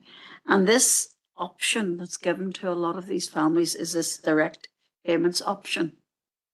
It is really not an option for families because of the intricacy of employing somebody. You're the employer, and first of all, there's paperwork, lots of paperwork to be sorted out. Secondly, insurance. Who pays the insurance for the person in the house? Thirdly, you have to then have someone else in mind if holiday cover, and we know everybody has to have holiday cover or sick cover. And I think while this direct payments is very often offered to people, I think the trusts need to look at supporting families who are going down this line and trying to make it easier if they are going to promote this direct payments option. Okay, thank you, Rosemary. Mark Ovens, Councillor. Thank you, Chair. Really important issue, but just can I declare an interest on any letters that may issue from this? Thanks. Okay, thank you. And concluding remark on this, Councillor Coyle wants back in. Yeah, just to second Josephine's proposal there, Chair, to write to the Minister, and maybe to also include, I do know that some of these, predominantly women, these carers are paying thousands of pounds to get some of these jobs through agents that find this work for them. And I'd like to know, even write to the Justice Minister as well, to find out about how, how that sits well, because it just doesn't seem right to me that people are handing over thousands of pounds to get a care job and then run the risk of losing it. There's a lot of stuff going on, and if we could do that as well, please, if Josephine doesn't mind having that added on. Thank you. Yep. I think the way we'll approach this maybe is that my proposal to write to the Trust, supported then the Department of Health, the Minister of Justice, might be the easiest way to tidy it up, and treat Josephine as the seconder in this one. Would that be fair enough, Josephine? Okay, thank you. Thank you. Okay, thanks very much. Yep, Alison. Yep.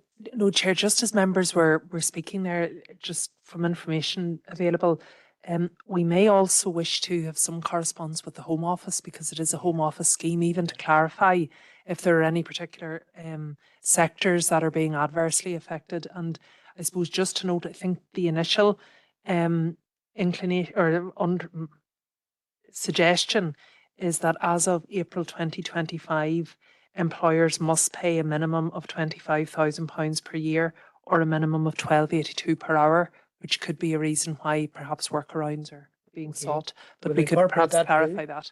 Yes. And then I'll go to Councillor Campbell online. Glenn? Are you on mute, Glenn? Garby Ogden Caherly. Well, just to say, fully support what's been said and the proposals to write to the various the Minister and the Trust, etc. It is a huge issue, and Councillor Deehan said it'll get worse year on year or day by day. So it's at crisis point really, and to hear that there are people that can help provide that valuable service that aren't, it seems a straightforward thing that can be resolved, so hopefully something can be done to improve that. And I agree that conditions do need to improve for carers. They provide such an important role, and really it's not been properly rewarded, and that needs to be addressed as well, Chairman. Okay, thank you. Councillor Campbell. Glenn. Okay, so that was agreed, members. The proposal seconded has been agreed. There's multi-elements to it, right into various. Okay, so the continuation of page 23 and then page 24. Okay, that's that one dealt with, already adopted. So then we'll go to the special council meeting, wouldn't that be right? And that would be item number 6 in our agenda. We're at item 6 in a 29 item agenda. Okay, so the special council, yeah, keeping well there. Okay, page, Shirley says, sorry, it's very hurtful here. You'd say that to me. Okay, special council matters arising, page 1, page 2, page 3, page 4, page 5, page 6, page 7, and page 8. Okay, that's agreed, members. So we'll move on now, and we're at item 7 in the agenda, and that's the planning committee. Okay. We'll just take. So that's the 21st of January, and we'll just get the number of pages from myself here. OI planning 7 and 8 is 11. Okay, so Councillor Campbell chairs this committee, obviously. So we'll go to the planning committee. Is this matters arising? Sorry, just accuracy first. Just accuracy first. Aye, that's great. Page 1, page 2, page 3, page 4, 5, 6, 7, 8, 9, 10, and 11.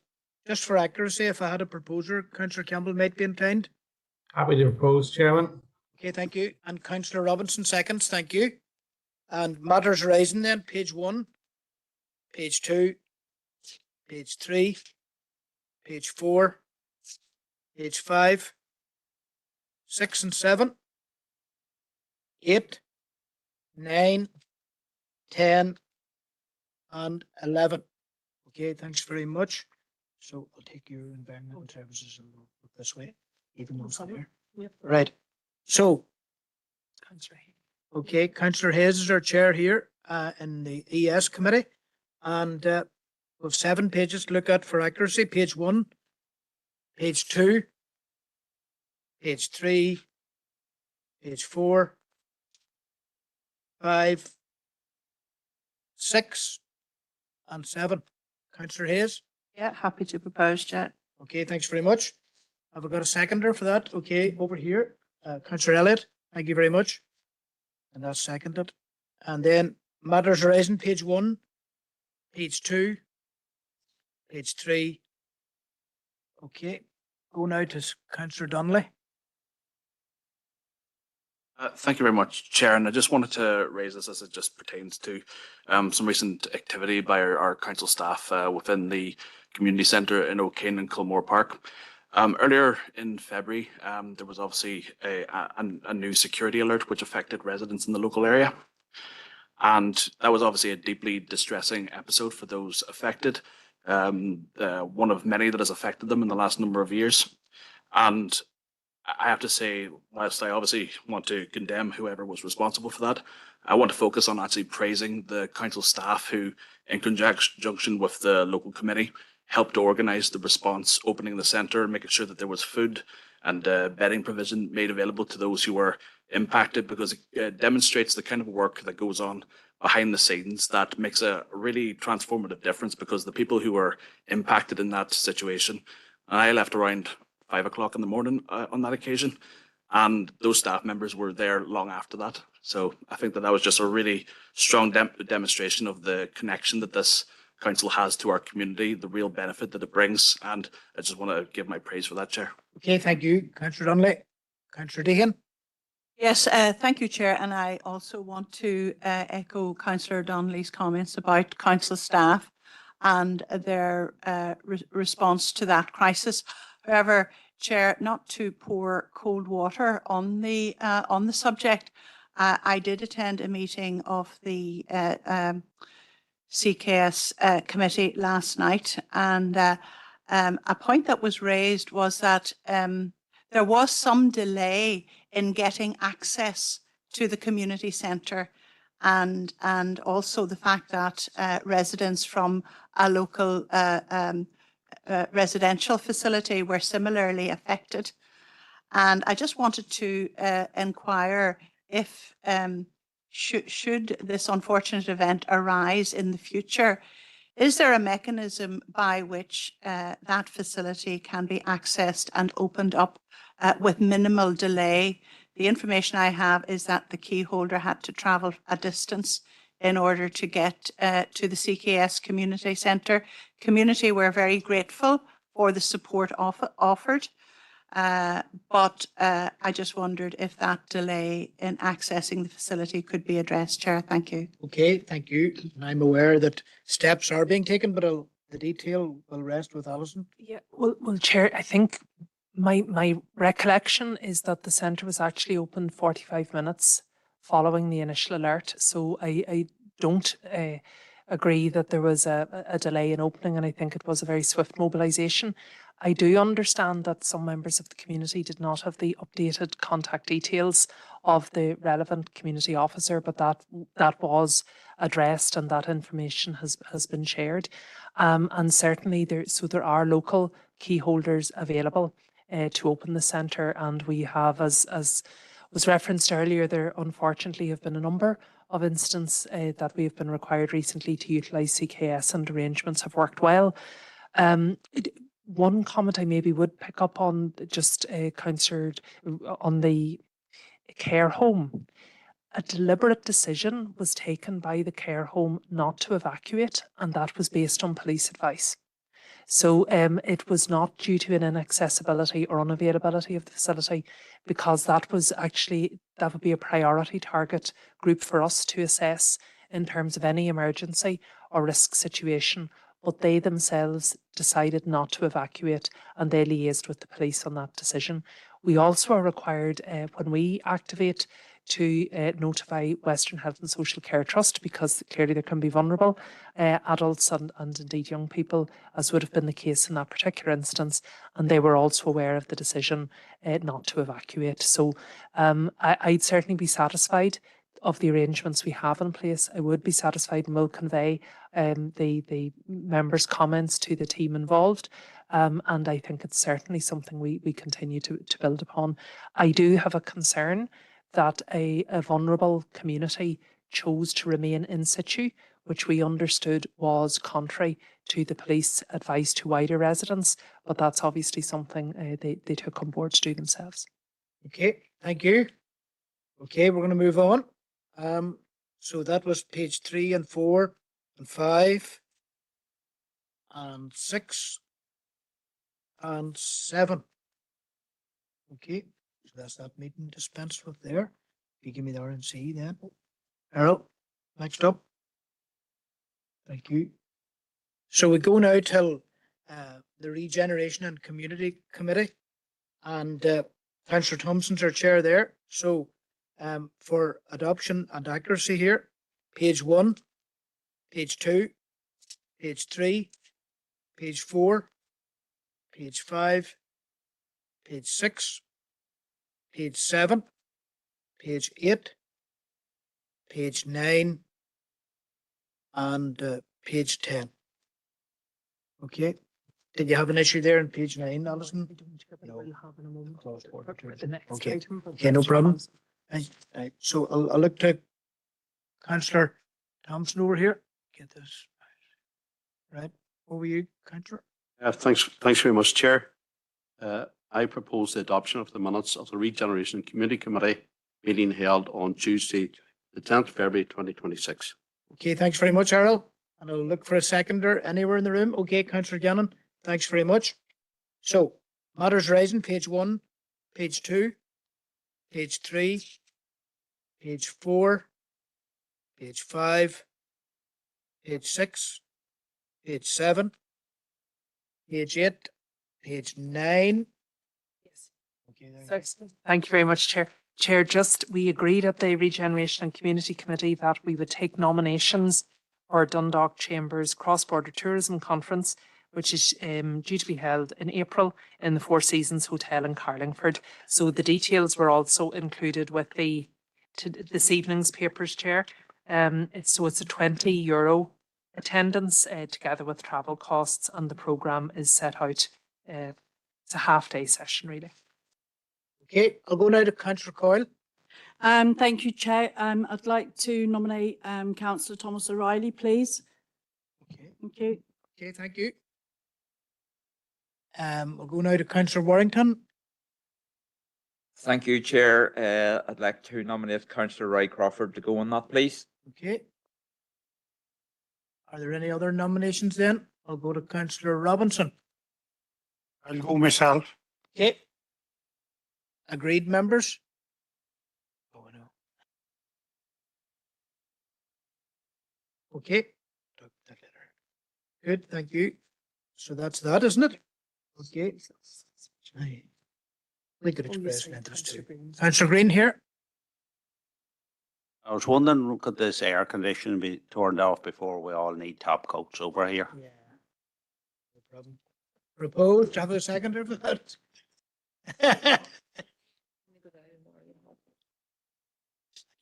That'd be some fun. You agree. You know, I will tell him that. Interesting proposal here coming from Councillor Hawks. Mid Tyrone, East Erin, and East Lincoln. Right. Okay. So now we're at policy and resources, and Councillor Thomas O'Reilly is our chair there. Paper F. First thing we're going to do is adopt. So we'll go for accuracy. Page 1, page 2, page 3, page 4, page 5, page 6, and page 7. So I'll look to Councillor O'Reilly to see.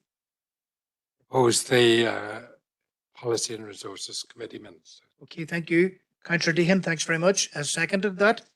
And we'll go now to matters arising. Page 1, page 2, page 3, page 4, page 5, page 6, and page 7. Thanks very much, members. Okay, so now we're at item number 14, isn't that right? Or say 15, correspondence. Okay, correspondence. Do you want to take us through that, Alison? Thanks, Chair. We dealt with a couple of the other items, members, in the matters arising for the council meeting, but I'll work through now the others. So first, 2 items are from the Department of Health, from the Minister in both cases. The first is in relation to Lisnaskey Health Centre and the plans regarding the recruitment of new GPs, and that was from the 5th of February, so just came after last month's meeting. And then secondly, Chair, the ADHD diagnostic services, the response from the Minister in that regard. Okay. Thanks, Chair. If memory serves me, last month we got correspondence from the Trust saying, from the Minister saying that it was the Trust that had to provide us with the plan for the staffing of the new health centre. Despite our very clear and unambiguous letter, Chair, looking for the breakdown of GPs and that, I'm not quite sure what a rehashing of the general point of the multidisciplinary teams and so forth has done to answer our letter. So I suppose it continues in that vein of respect for local government and actually paying attention to what the question was and answering it to give us more information than we had. That said, Chair, I'm obviously, when there's no correspondent listed, I'm taking it that we still haven't heard from the trust as to what the plan for the health centre is. I'm delighted to report to the Chamber Chair that the road directly outside the health centre is being retarred and resurfaced at the moment, and the health centre is progressing steadily. But as I noted many years ago when the Southwest Acute Hospital was being built, it will be a fine building, whatever the physical building is, but the real critical element of it is the staffing chair.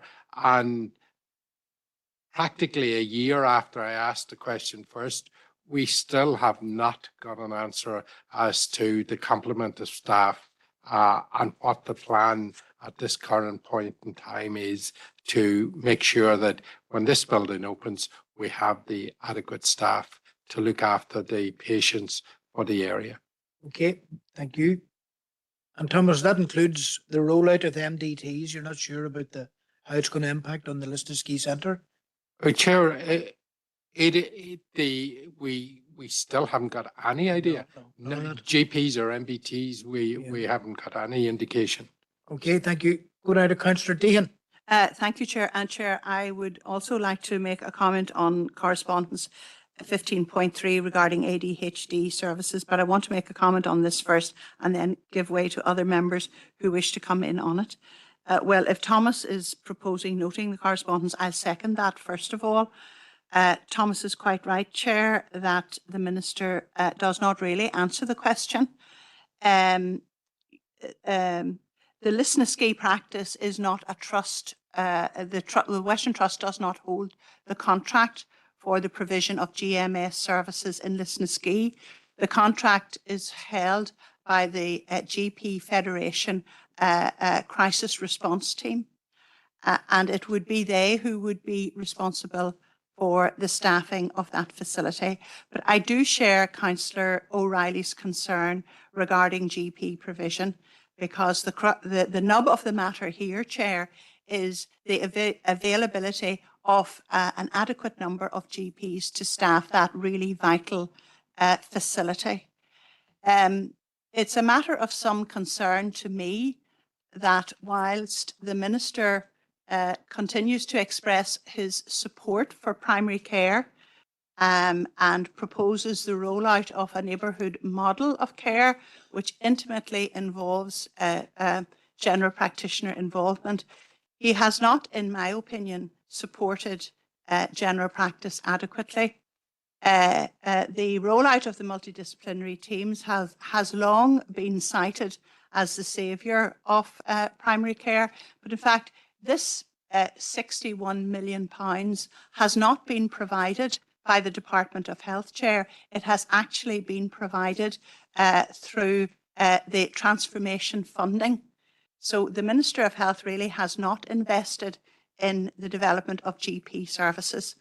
So I would suggest, Chair, and propose that we as a council would write back to the Minister expressing our concern regarding the lack of improved funding for the support of general practice. I won't go into the rollout of the MDTs over 8 years. That would take far too long. But the Minister needs to invest in GPs in order to provide adequate services for patients.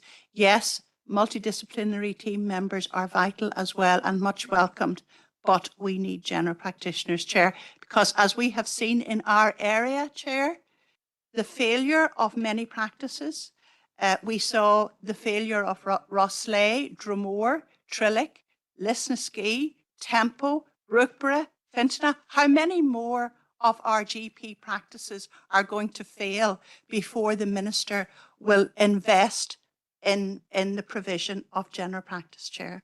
That'd be my proposal. Okay, thank you. Councillor Green. Thank you. And I agree fully with both Thomas and Josephine there in what they're saying. Could I second Josephine's proposal there? And can I also say should we be writing then to the organisation that Josephine said is responsible for the staff and of GPs of Lisnaskea? I just can't think of the name at the minute, but could we write to them? Is that the SPPG within the department? The GP Federation, is it? Yep. Yep. I'll just come to Josephine to clarify that important point. Yes, Chair. It is the GP Federation Practice Improvement and Crisis Response Team. Okay, thank you. Okay, and back to Seamus then. Thank you. I'll not repeat that. So, well, I'll just say we'll write to them, and so I propose that we write to them and ask the question. I suppose the other thing I want to say is we're always critical of the department and of the minister and everybody, but there is a fantastic, and I know Thomas has already touched on this, there is a fantastic building being built at the minute. Every time you go past it, it looks more impressive than that, and it would be a disaster if it ended up being a white elephant, not staffed properly and all.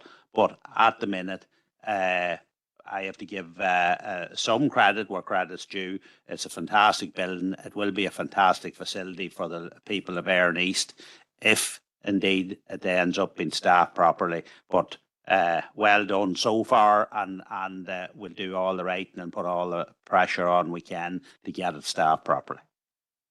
Councillor Hayes. Yeah, thank you, Chair. I just wanted to say I second Councillor Green's proposal to write to the GP Federation. Yep. Whatever Josephine said. You know, we need to fight right to the people and ask the question, who can answer this? Because this letter, with all due respect, is the most perfect example of a politician's answer I've ever seen, because it doesn't actually say anything. It's literally 2 pages of waffle. There's no answer in it at all. And it's really, really, as all the speakers have already said, this is an essential new GP practice in Lisnaskea. There's up to 15,000 patients that may transfer into this facility, into this GP practice. So it's not an unreasonable question. That letter is just a non-answer. So if there's any way we can get actual answers from the actual people who will decide and organise the staffing of it, then yeah, I definitely would second Councillor Green's, and I support all the speakers on it so far too, Chair. Thank you. Thank you, Chair, and of course fully support what everyone else has said, and I'll not repeat them. The points have been well made. I just wanted to a quick sentence on the second piece of correspondence there regarding the ADHD services. Just obviously in the second page it says they've started an options appraisal process. Perhaps if that's something that council can keep an eye out for, and when the results of that come out, bring it to the relevant council committee, because it's clearly something that we're interested in looking at. Okay, ongoing interest there. And Councillor Roof. Thanks, Chair. Yeah, I'll not echo what's been said so far, other than to say that, you know, this is a perfect example of answering the question you wish to answer, not necessarily the one you were asked.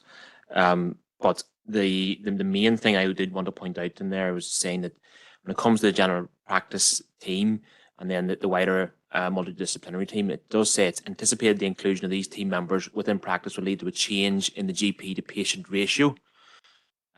It's quite vague on that front, but it's clear from that it would lead to a reduction really in the GP to patient ratio rather than an increase, because the funding is finite, and the overarching theme when it comes to general practice is there is simply not enough funding to provide the level of care that people expect, and that won't change until the general funding increases. Thank you. Okay, I might go to Councillor Feely next, who hasn't been heard yet. Councillor John Feely, and then Councillor O'Reilly. Thank you. It's just that this debate was talking about extra funding for GP practices. I have a stepdaughter who works in the GP practice, so I want to declare an interest. Okay, thank you. And we'll go now to Councillor O'Reilly. Thanks, Chair, for letting me in again. I'm just seeking a little clarification here, because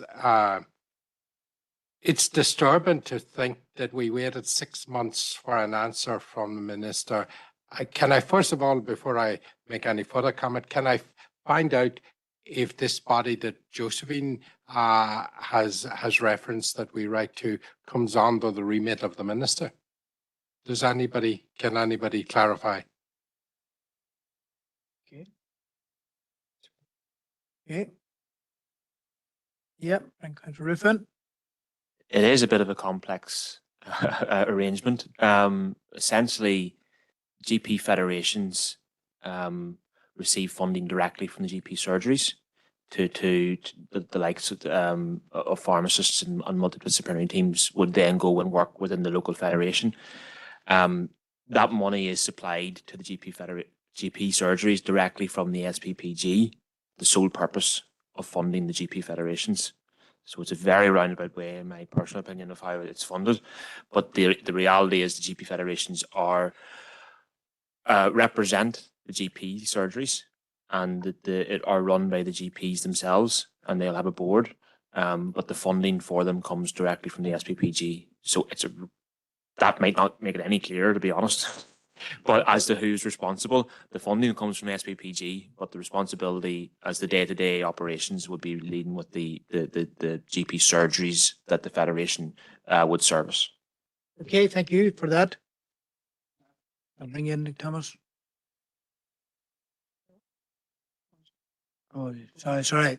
We've got Tommy McGuire up. That was only clarification, Chair. That wasn't my point at all. That was just to try to establish something here. We asked a question of the Minister, Chair, and for 6 months we got no answer. We then got an answer that said it was the Western Trust responsibility to give us that answer. Now, surely I would expect the Minister for Health to know who actually has the responsibility there. And this feeds in, and I make no apology, Chair, for beating this drum continuously. This here, to my mind, is another example of the lack of respect to local government. And unless we challenge this at every given, not that it's probably going to do us an awful lot of good, but at least we should challenge that that's then just totally wrong information after 6 months, if I'm reading what we have heard here in the chamber is right. So I would respectfully ask that, Chair, that we do follow this back up and seek some clarification. Is the Minister even aware of who is supposed to provide the team to the new health centre? Because there's certainly, from the correspondence that we're receiving, seems to be less than clarity as to whose responsibility that is. And I, for one, certainly don't want to end up with a new health centre and still not being clear of who it is that is going to provide the staffing. Okay. Go to Councillor Ovens. Mark. Councillor Ovens. Thank you very much, Chair. It's just to declare an interest in all these further letters going tonight. Thanks. Okay, thanks very much. So I've got a proposal. Alison, if you wish to remind us. No, that's fine, Chair. I was going to say, just in relation to Councillor O'Reilly's most recent comments, we have, as members will know, have quite a track record of corresponding on this issue. I do think we wrote to SPPG at a point, but we'll certainly check back on that as well. And I mean, I think in summary, it's the department, it's SPPG, the clarification on the trust, which might have come on the multidisciplinary teams as well, together then with the team itself, the contract holder, and seek that clarification. Seems to be some ambiguity, at least. I think there is a mechanism for engagement between local government and the assembly departments, the executive departments. Dermot represents the council in a partnership style partnership panel meeting. It's probably something that should be written up for the next meeting of the partnership panel, as an example of dissatisfaction from the Department of Health. Would that be right, Thomas? I'm happy to propose that on the back of Alison's clarification of what we can establish from the much correspondence that we have before. Okay, proposed, and is there a seconder for that? Okay, Councillor Robinson. It's just another mechanism to be heard. I know that Councillor McGuire represented us on that partnership. Perhaps Councillor Deehan previously as well. Maybe others, but okay, Alison. Yes, Chair. So Just on the proposal and second or whatever. okay, so Chair, we have so essentially we're going back to those various bodies within the Department of Health to seek the specific clarity, including the original questions posed to the Minister and the detail of each of those answers, and then separately that we would advise NILGA of our wish to include the lack of, I suppose, respectful or meaningful engagement on health-related matters with local government. And I know the wider point about disrespect to local government is something that NILGA are trying to progress as well. Okay, so that proposal is agreed, members. Proposed and seconded. Thank you. We're going to move on now till 15. Okay. Right, some reference has been made to the second part of that, but we'll have to conclude that then. 15.1.2, correspondence regarding ADHD. So Councillor Deehan will come in on this now. Thank you, Chair. Well, I think Councillor Gannon did refer to this correspondence earlier. So if he's proposing the noting of the correspondence from the Minister, I'll second that. Chair, I think this is a rather more positive letter from Minister Nesbitt, and I do welcome it. I mean, he has, I think in his letter, acknowledged that there is a gap in service provision for those people who have ADHD, largely undiagnosed in adults. And this, as we know, is a condition which is cross-cutting across all levels of human functioning and causes great distress to those who have the condition. Now, the Minister did say that he his department carried out a needs assessment, and that was concluded in February of this year, and that currently officials have commenced an options appraisal. But what gives me hope, Chair, is that the Minister states that he wanted to identify what options could potentially be implemented in the short to medium term to help address this need. And of course, while we all know that these initiatives are contingent on the funding being available from them, I think that this does represent some degree of progress, and I think that we should keep a watching brief on it, Chair. Thank you. Okay, thanks very much, Councillor Deehan. Okay, there are no further speakers, so that concludes that correspondence. Okay, 15.2 then.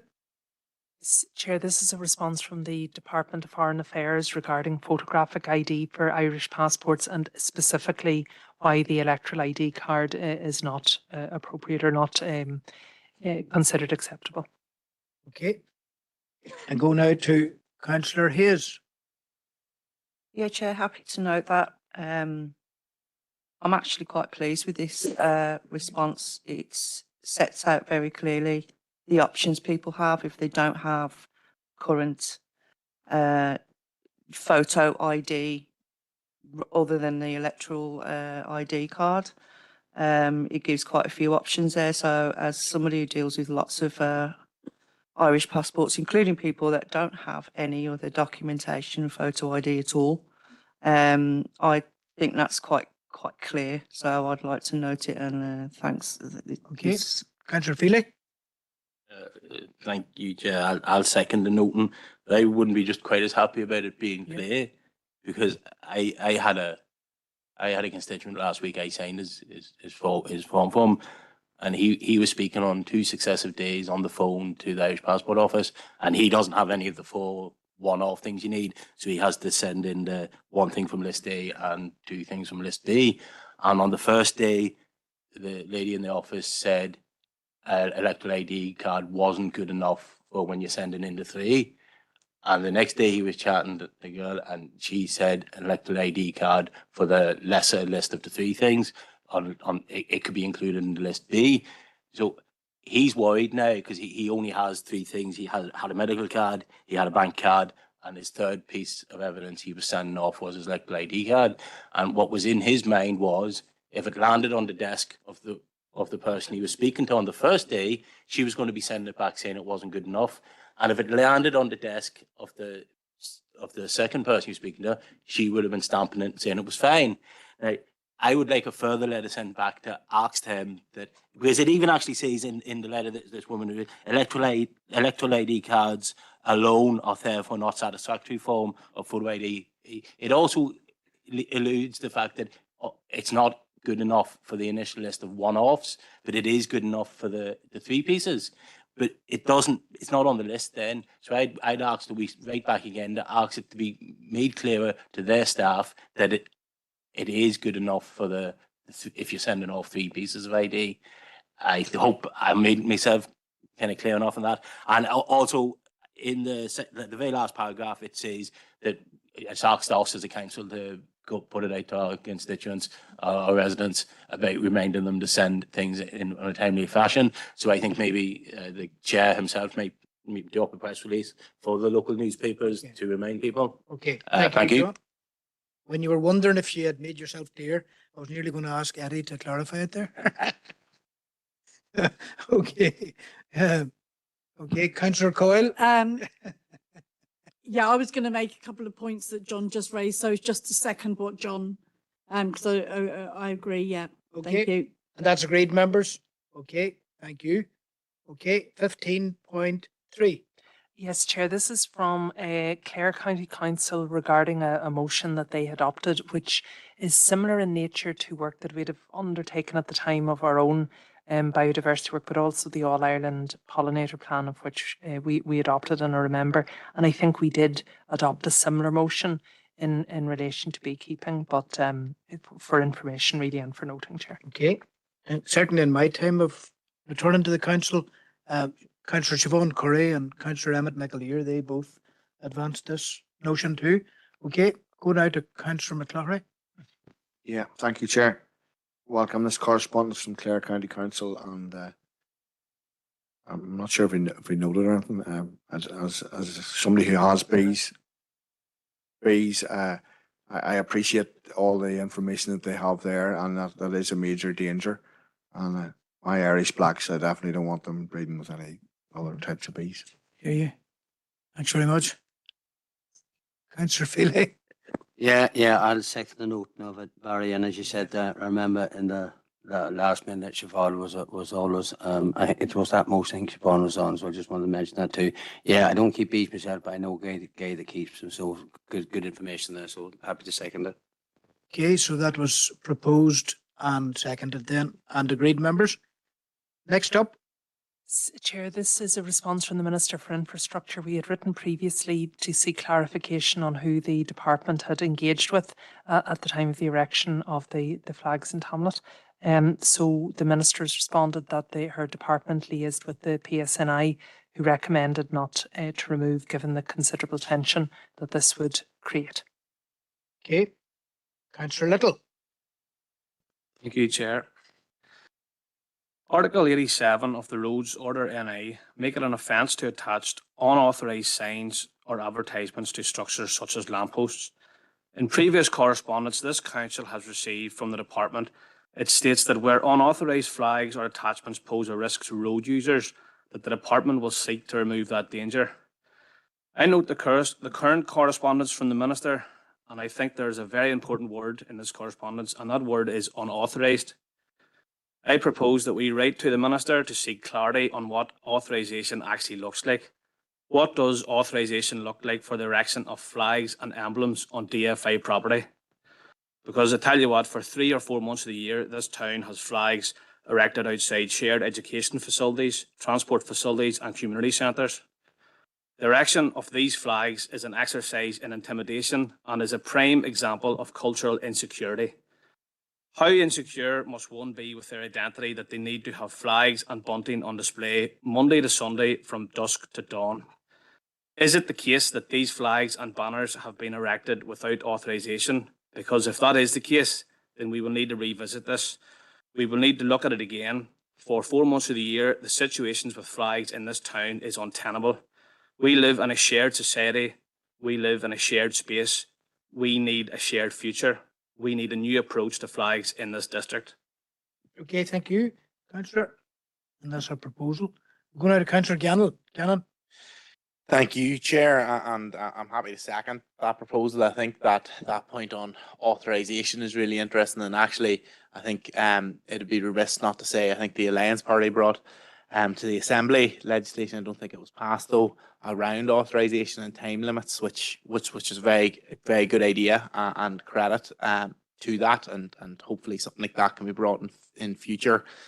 And again, I do want to mention, I remember in Enniskillen once, it was actually through another role that I was engaging with Councillor Thompson, where flags went up, and initially there was a lot of people were really annoyed, and it was a parade, but the flags came down within 2 weeks after, every single one of them, and that's how it should be done. Like I didn't particularly like seeing them up, but them coming down after is a big thing. The one thing I do want to note in this letter is that the removal of the flags would cause a considerable amount of tension. It was the presence of the flags also causes a considerable amount of tension. So where does the priority lie in that, Chair? And that has to be the question there. The tension caused by the flag being up, or the supposed tension of taking it down. I know I would say taking it down would be the better thing, Chair. Councillor Brown. Yep, thank you, Chair. Just to bring it back to the letter there, it's talking about the flag in Tamla, and just for the benefit of people here, the flag in question is a Parachute Regiment flag, and it's one of a number of such flags which are erected around Enniskillen. So the response here is stock response we get all the time. But one positive thing maybe about this is that the PSNI have said recently they will change their approach to dealing with unauthorised, contentious, illegal flags, whatever word you want to use. So I've requested to meet with the PSNI, but maybe this council should also look to have an engagement with the PSNI around what their new policy will be when it comes to dealing with flags, because they themselves accept that it's no longer tenable to completely disregard anyone's concerns when it comes to the flying of contentious flags, and that from the perception of it at least, that there's a very one-sided approach that the PSNI do take to this issue. So I'm not too sure. Maybe if we write to the PSNI, first of all, seeking some more detail or clarity on what their new approach will be, and then follow that with a meeting, or perhaps look for a meeting first. So I'd be happy to take some advice on that, Chair. Okay, I'll go now to Councillor Donnelly. Thank you very much, Chair. And likewise, I have been fairly vocal about this and have brought a number of proposals in relation to illegal flag flying in Omagh and elsewhere over the last number of years. There has been some developments in this space with respect to the fact that, as Councillor Brown alluded to, the PSNI has advanced its position somewhat in stating that there will now be moves towards the removal specifically of paramilitary flags. And whilst that's enormously welcome and there should be no flying of paramilitary flags in any part of our society, that obviously doesn't address the issue that we most commonly face in this community. And the thing that I am most concerned about, Chair, is that there has been a hesitancy to deal with Israeli flags, Union flags, and other flags that have been erected in different parts of our community over the last number of years.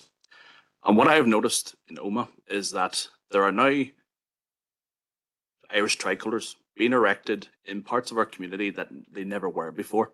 And for me, that is an illustration of the fact that if you turn a blind eye to one type of activity, inevitably that will encourage activity in another direction that some may not agree with. And I think we need a consistent approach across the board. I believe that flags can be used positively for purposes of celebration as part of living in a diverse, shared community. But that has to be respectful, it has to be time-bound, and it has to be done in a way that respects the fact that we live in a shared society. And I am concerned about the fact that up until now, because authorities have far too often been prepared to turn a blind eye or use excuses around the raising of tension, which in my view are often quite misused arguments, that we are getting into a space now where our public and shared space is being compromised on a regular and an increasing basis. So I'm more than happy to support the proposal. I am hopeful that at some point the Executive Office will also be able to return to the potential that was presented by the FIC report, because I think that that is part of the solution in this respect. But obviously the Department for Infrastructure has a role to play in this. This has big implications for the task of building a united and shared society, and I think that we need to make serious progress on this. Okay, thank you. Go now to Councillor Warrington. Thank you, Chair, for letting me in on this. Well, I'd just like to point out, for one, I'm not insecure about my culture. I'm quite aware of it and where I stand on it. Contentious and illegal flags, I suppose, have always been an issue in this area. And I know certainly a lot of the onus was put very much in Omagh tonight, over and above maybe our own area in Fermanagh, where certainly we've been used to contentious flags flying in different areas that certainly had no relevance to this country, namely pro-Palestinian flags and tricolours. Certainly, I have no problem with the flag of our country flying, just the same as we go down south and if we see numerous tricolours flying down there, we don't highlight it, and I'm sure the county councils down there are not sitting discussing it tonight, that they might be upsetting a unionist from Northern Ireland who comes down to visit down south, that their tricolour might be annoying somebody. And sorry, please don't interrupt. You know, manners is great. Okay. I'm not being genuine. No, you have to speak through the chair here. Right, Chair. I'd like that clarified, Yep, why I'm yep. not being genuine. Okay. The Executive Office has been sitting on a report on flags for donkeys now. So basically, maybe some of this needs to be put back on them. And if we really want to highlight illegal flags and illegal bunting or whatever you want, banners, look at the big monstrosity that's up as you go into Newry, which has been highlighted time and time again.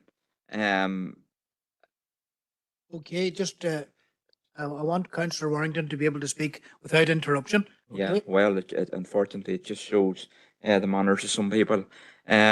Certainly, yes, we're not in Newry, but we're quick enough to highlight problems in areas when it suits. But I'm highlighting that there's been nothing done about that, and certainly I'm going to leave it at that. Okay. Thank you. Thanks very much. Aaron, Councillor Elliott. Yes, Chair. I suppose there's no surprise here. This topic comes around every year without fail. Other councillors have give examples. I'm sure in the next month I'll have plenty of examples in Enniskillen to provide as well. The annual display along the Corner Grade Road comes to mind. The other point I'd mention again, the Minister's reply doesn't really come as much as a surprise. FOIs from some of our MLAs in Stormont found that, as Councillor Warrington mentioned, the legal billboard in Newry, it was the Minister's own departmental officials writ to our own constituency office about the issue. So, when the Minister can't deal with the problem in her own constituency, I'm not surprised that she's unfit to deal with it anywhere else either. Thank you. Thank you. And Councillor Feely John. Thank you. I just want to echo Dermot's Dermot's point there, where he was talking about, maybe having a meeting with the police on this, because I want to kind of stand up for the people of Tamla here, because I don't know how close on the ground the PSNI are in Tamla that they think the removal of flags would cause considerable amount of tension in the area. I know a lot of people from Tamla, from all sides of the community, that would be very happy if the parachute regiment flag was tucked down in Tamla. So I think the police here, that may be just an easy answer to give to the department at times, and that'll raise tension because they just don't want to act. And it also reminds me this story here, about a story about the time Fermanagh got to the semi-final of the All Ireland. It's always nice to mention that. It didn't happen too often. But there was some young fellas wearing bleak painted every other line coming out of the town green in the run up to the semi-final. And the PSNI went door to door in the local area, asking residents had the law had been broken and had they seen any suspicious activity and stuff. And one local character, I may call him, actually said to the PSNI, "Yes, I seen who done it." And they said, "Are you willing to tell us?" And he said, "I definitely am." He says, "It's the same lads that paint the curbs red, white and blue at the 12th. And because I really wanted the PSNI go door to door over that.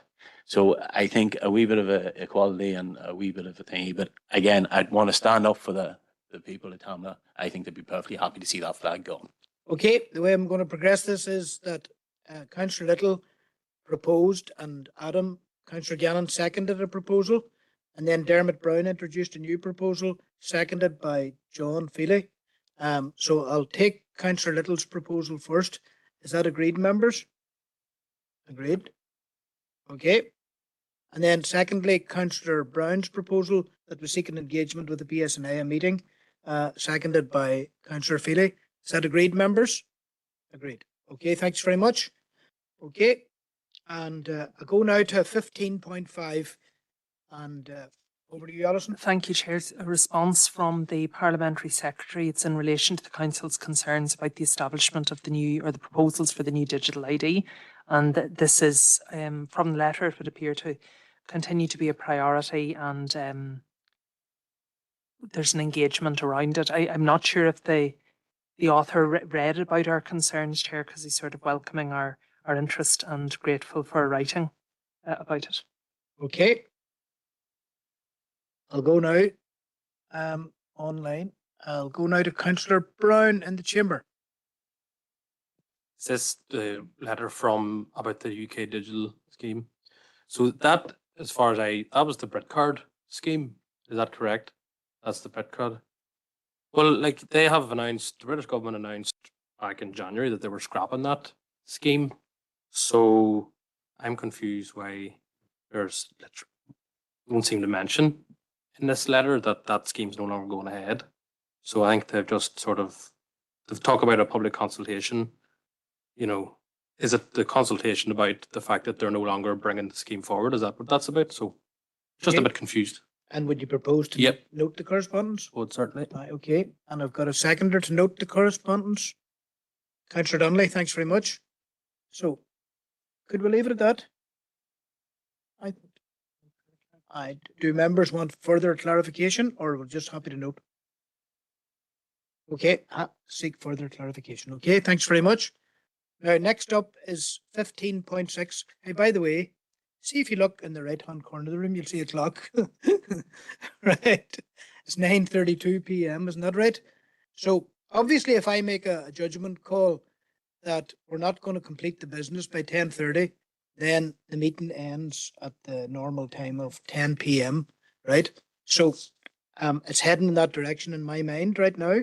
And if that was the case, we would be redirecting the motions to various committees.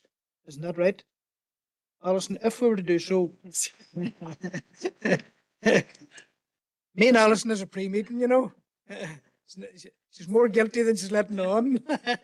Okay, just think about that for a second, okay? 15.6. Yes, Chair, this is from Sky and it's regarding the degradation of broadband and mobile service. Generally across the district, we've written to all the providers and this is the Sky response. Okay. Just really referring us to the normal customer service channels. Okay, have a proposer to adopt. Thanks, Councillor Little, and seconder perhaps, Councillor Roof. Thanks very much, and agreed. We've noted that correspondence. 15.7. Thank you, Chair. Members, this is a holding direction from the Department for Infrastructure. It's in relation to a decision recently taken at the Planning Committee regarding it's an application for Sainsbury's in Omagh. So in essence, you will be aware from correspondence uploaded to the planning portal that Retail NI and others have asked that the Minister calls in the application for the department to determine it. So that is not what this letter is. This is merely saying that while that is being considered, the council should not proceed to issue the decision for 28 days. So we await further correspondence from the department in that regard, and we will obviously keep the planning committee updated. Okay, thank you. I got a couple of calls about this today, people wondering about the state of play, and it is exactly as Alison has outlined it there. I go now to Councillor Donnelly. Thank you very much, Chair. Likewise, I was a little bit confused by some of the reported quotes that I saw from Retail NI on this. And I will say I fully respect the fact that any of these applications, particularly one as big as this, should be subject to the most robust scrutiny. But I do have to say that I cannot really square away much of what they said, because I'm aware that they made a complaint about this having the potential to significantly compound the issues facing Derry and Donegal, which strikes me to be a bit of a stretch at best. I'm not entirely sure how you can stand over that. I appreciate that we live and work in a cross-border economy, but I still think that that's a bit of an exaggeration.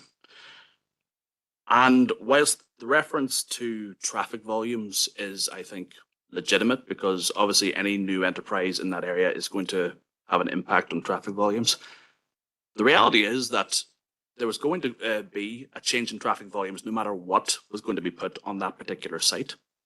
And it strikes me that the logic of this argument that is being advanced is that the only business or facility that would have been appropriate would have been one that was unwanted and unpopular.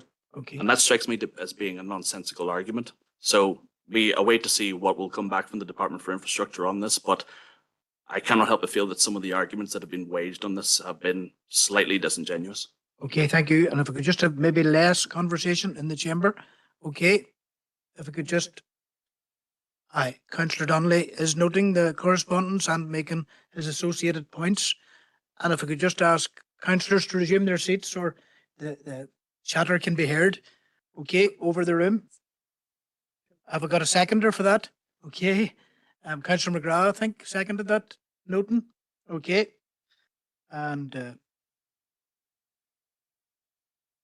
sorry, I understand. Higham. Okay. Councillor Dehan, thanks very much. Okay. And that's agreed, members, noting. And we'll go now to 15.8. Thank you, Chair, again, just for noting, and this is from the Electoral Commission, and it's regarding their briefing on the representation of the People Bill 2026, and it's been formally introduced and therefore just presented to the Council for information. Okay, I'll take a proposer to note. Okay, Councillor John Feely, thanks very much. Proposer to note, and Councillor Little, seconder to note. That's agreed, members. Always look to you, Thomas, when there's a franchise issue mentioned. Okay. So 15.9. Mr. Chair, this is a response from the Ministry of Justice in relation to the Council's concerns regarding what was at the time the hunger strike by Palestine Action protesters, and we'd asked for an intervention. So this is the response at that time, which is only issued. Okay, Councillor Brown. Yep. Thank you, Chair. Obviously, after this letter was sent, there was some very positive news that the hunger strike had ended, because and without anyone losing their life, because some of their demands had been met, where the military system, Elbit, had been shelved. They lost their contract. But since that, then again, I think it's just very important to highlight that the High Court in England ruled that it was the decision to make Palestine Action illegal. That was an unlawful decision that the British government took. And as far as I'm concerned, everything, all the demands and those prisoners, they have been vindicated through that ruling. And I know that now most, if not all, of those prisoners are now released, without any convictions. So just goes to show you that the British justice doesn't mean an awful lot for some people. Thank you. Okay, thank you, Councillor. And you take a proposal to note. Okay, thanks very much. And is there a seconder to note? Councillor Little again, thanks. Councillor McGuire was willing also, thank you. Now we're at other correspondence. Yes, Chair, thank you. And members, we have progressed a number of these in the course of the meeting. So the first letter has been dealt with, Santander. Second is from Nilga, dated the 2nd of March. And this is regarding a series of events or virtual meetings that they're doing in March, which will be up to 90 minutes each. And it's really on, well, I suppose it's quality debate and healthy debate, and also then the support for members as part of that. And it's really part of Nilga's wider work around dignity in public life as well. And they're liaising with the other local government associations, so Wales in England and Scotland as well. Okay. Okay. I should have said, Chair, you'll see the registration details are included. They are free to attend, but we would like just to take a note of participation for our own training records. Okay. And is that done through Democratic Services? Okay. So you'd like that sooner rather than later, obviously? Okay. Okay. Proposer and seconder to note, and if everybody could cooperate by contacting Democratic Services if you're interested, but a proposer to note. Okay, Councillor Barton, thank you very much. And a seconder of the noting, Councillor McColgan, thank you. Okay, next up. Thank you, Chair. The next is a notification of the LPS letter was dealt with in the course of the meeting. Agenda NI, their housing conference to be held in Belfast on the 25th of March.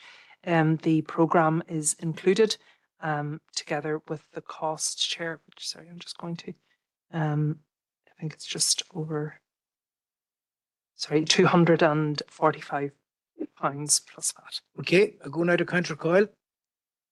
Thanks, Chair. I'd like to nominate Councillor Thomas O'Reilly and Councillor Dermot Brown, please, for the housing conference. Okay, any other interested parties for that?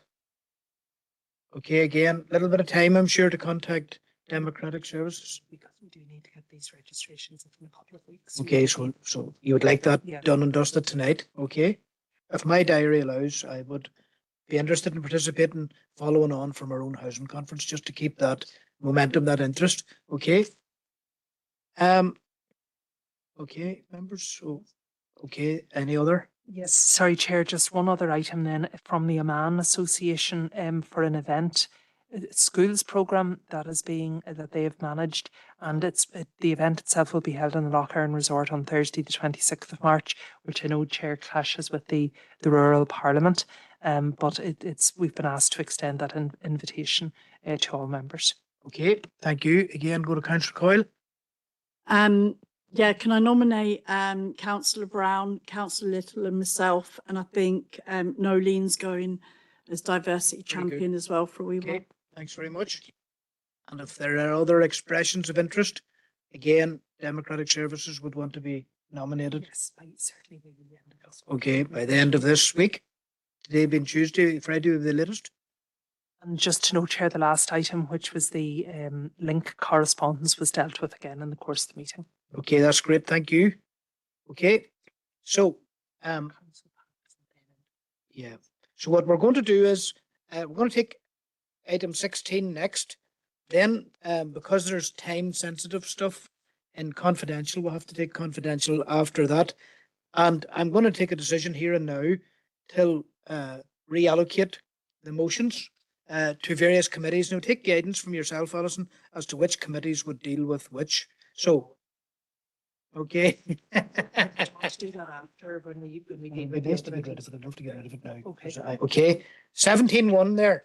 Well, okay, Chair, I suppose just firstly to confirm that in accordance with standing orders, it'll be section 16.3G, there is provision for the council to refer the matter to a relevant committee. So Enniskillen bypass would go to regeneration and community. Mantle and Playing Fields disposal would be environmental services, which should obviously be tomorrow evening, Chair. Yep. The agenda has issued, but if council is content, we could obviously include the matters. Similarly, the mist bin collections motion would be environmental services. The ongoing genocide in Gaza would be policy and resources. I do appreciate there's a sporting link, so it could go to regeneration and community if you prefer, but normally on policy we would go to policy and resources. And then International Women's Day, because of the time sensitivity, which would be the 8th of March, that would also need to go to environmental services tomorrow evening. And what our general approach, Chair, would be that you would be also delegating council powers for the consideration of those motions. And while I know Councillor Hayes is here as Chair of Environmental Services, but we would normally exercise flexibility regarding speaking rights for the members who are proposing those motions. Okay. Councillor Gannon wishes to comment? Just very briefly, Chair, just on our own motion there, I just note that myself and Councillor McGrath both sit on a yes. Now, obviously, I'll defer to the Chief Executive's guidance on it, but I know that might just be handier, perhaps. No, I can understand, Chair. I suppose it's what the standing order requires is where the content would fall naturally to a committee, so it would be more regeneration committee. Okay. So, okay, we'll go along those lines. I take a proposer. Yes, please. A proposer, Councillor John Feely, seconded by Councillor Coyle. Thank you very much. Okay. So item number 16 now would be to consider delegating council powers to the Policy and Resources Committee. So you can explain that. Yes, sorry, Chair, it's just specifically due to the deadline of the consultation response is in advance of the next council meeting. Therefore, we're requesting council powers. Okay, thanks very much. Proposer, Councillor Roof and Councillor Deehan. And Councillor Hawkes is willing, thank you. So Councillor Roof and Councillor Deehan proposed and seconded. Okay, we're going to miss AURB, aren't we? Okay. We might get to it at the end. All right. Okay, so we'll go now. I want a proposer and a seconder to go into confidential. Councillor Maha.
proposed and seconded that we come out of confidential matters. So we would ordinarily then ask our chief executive to do the resume whenever we get the nod.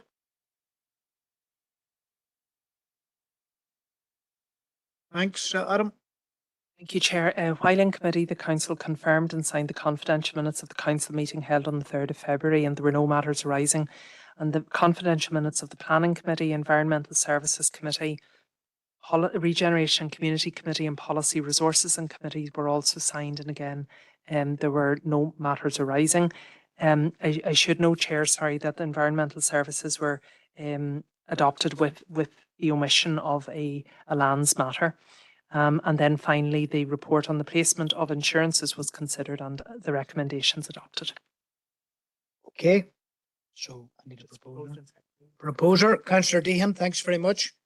And seconded by Councillor Hawkes, thanks very much. Okay, and that's agreed. So the meeting comes to an end. Hopefully Councillor Donnelly and Councillor Green can find suitable committee homes for the points they wish to make in the AURB section. The meeting is now ended.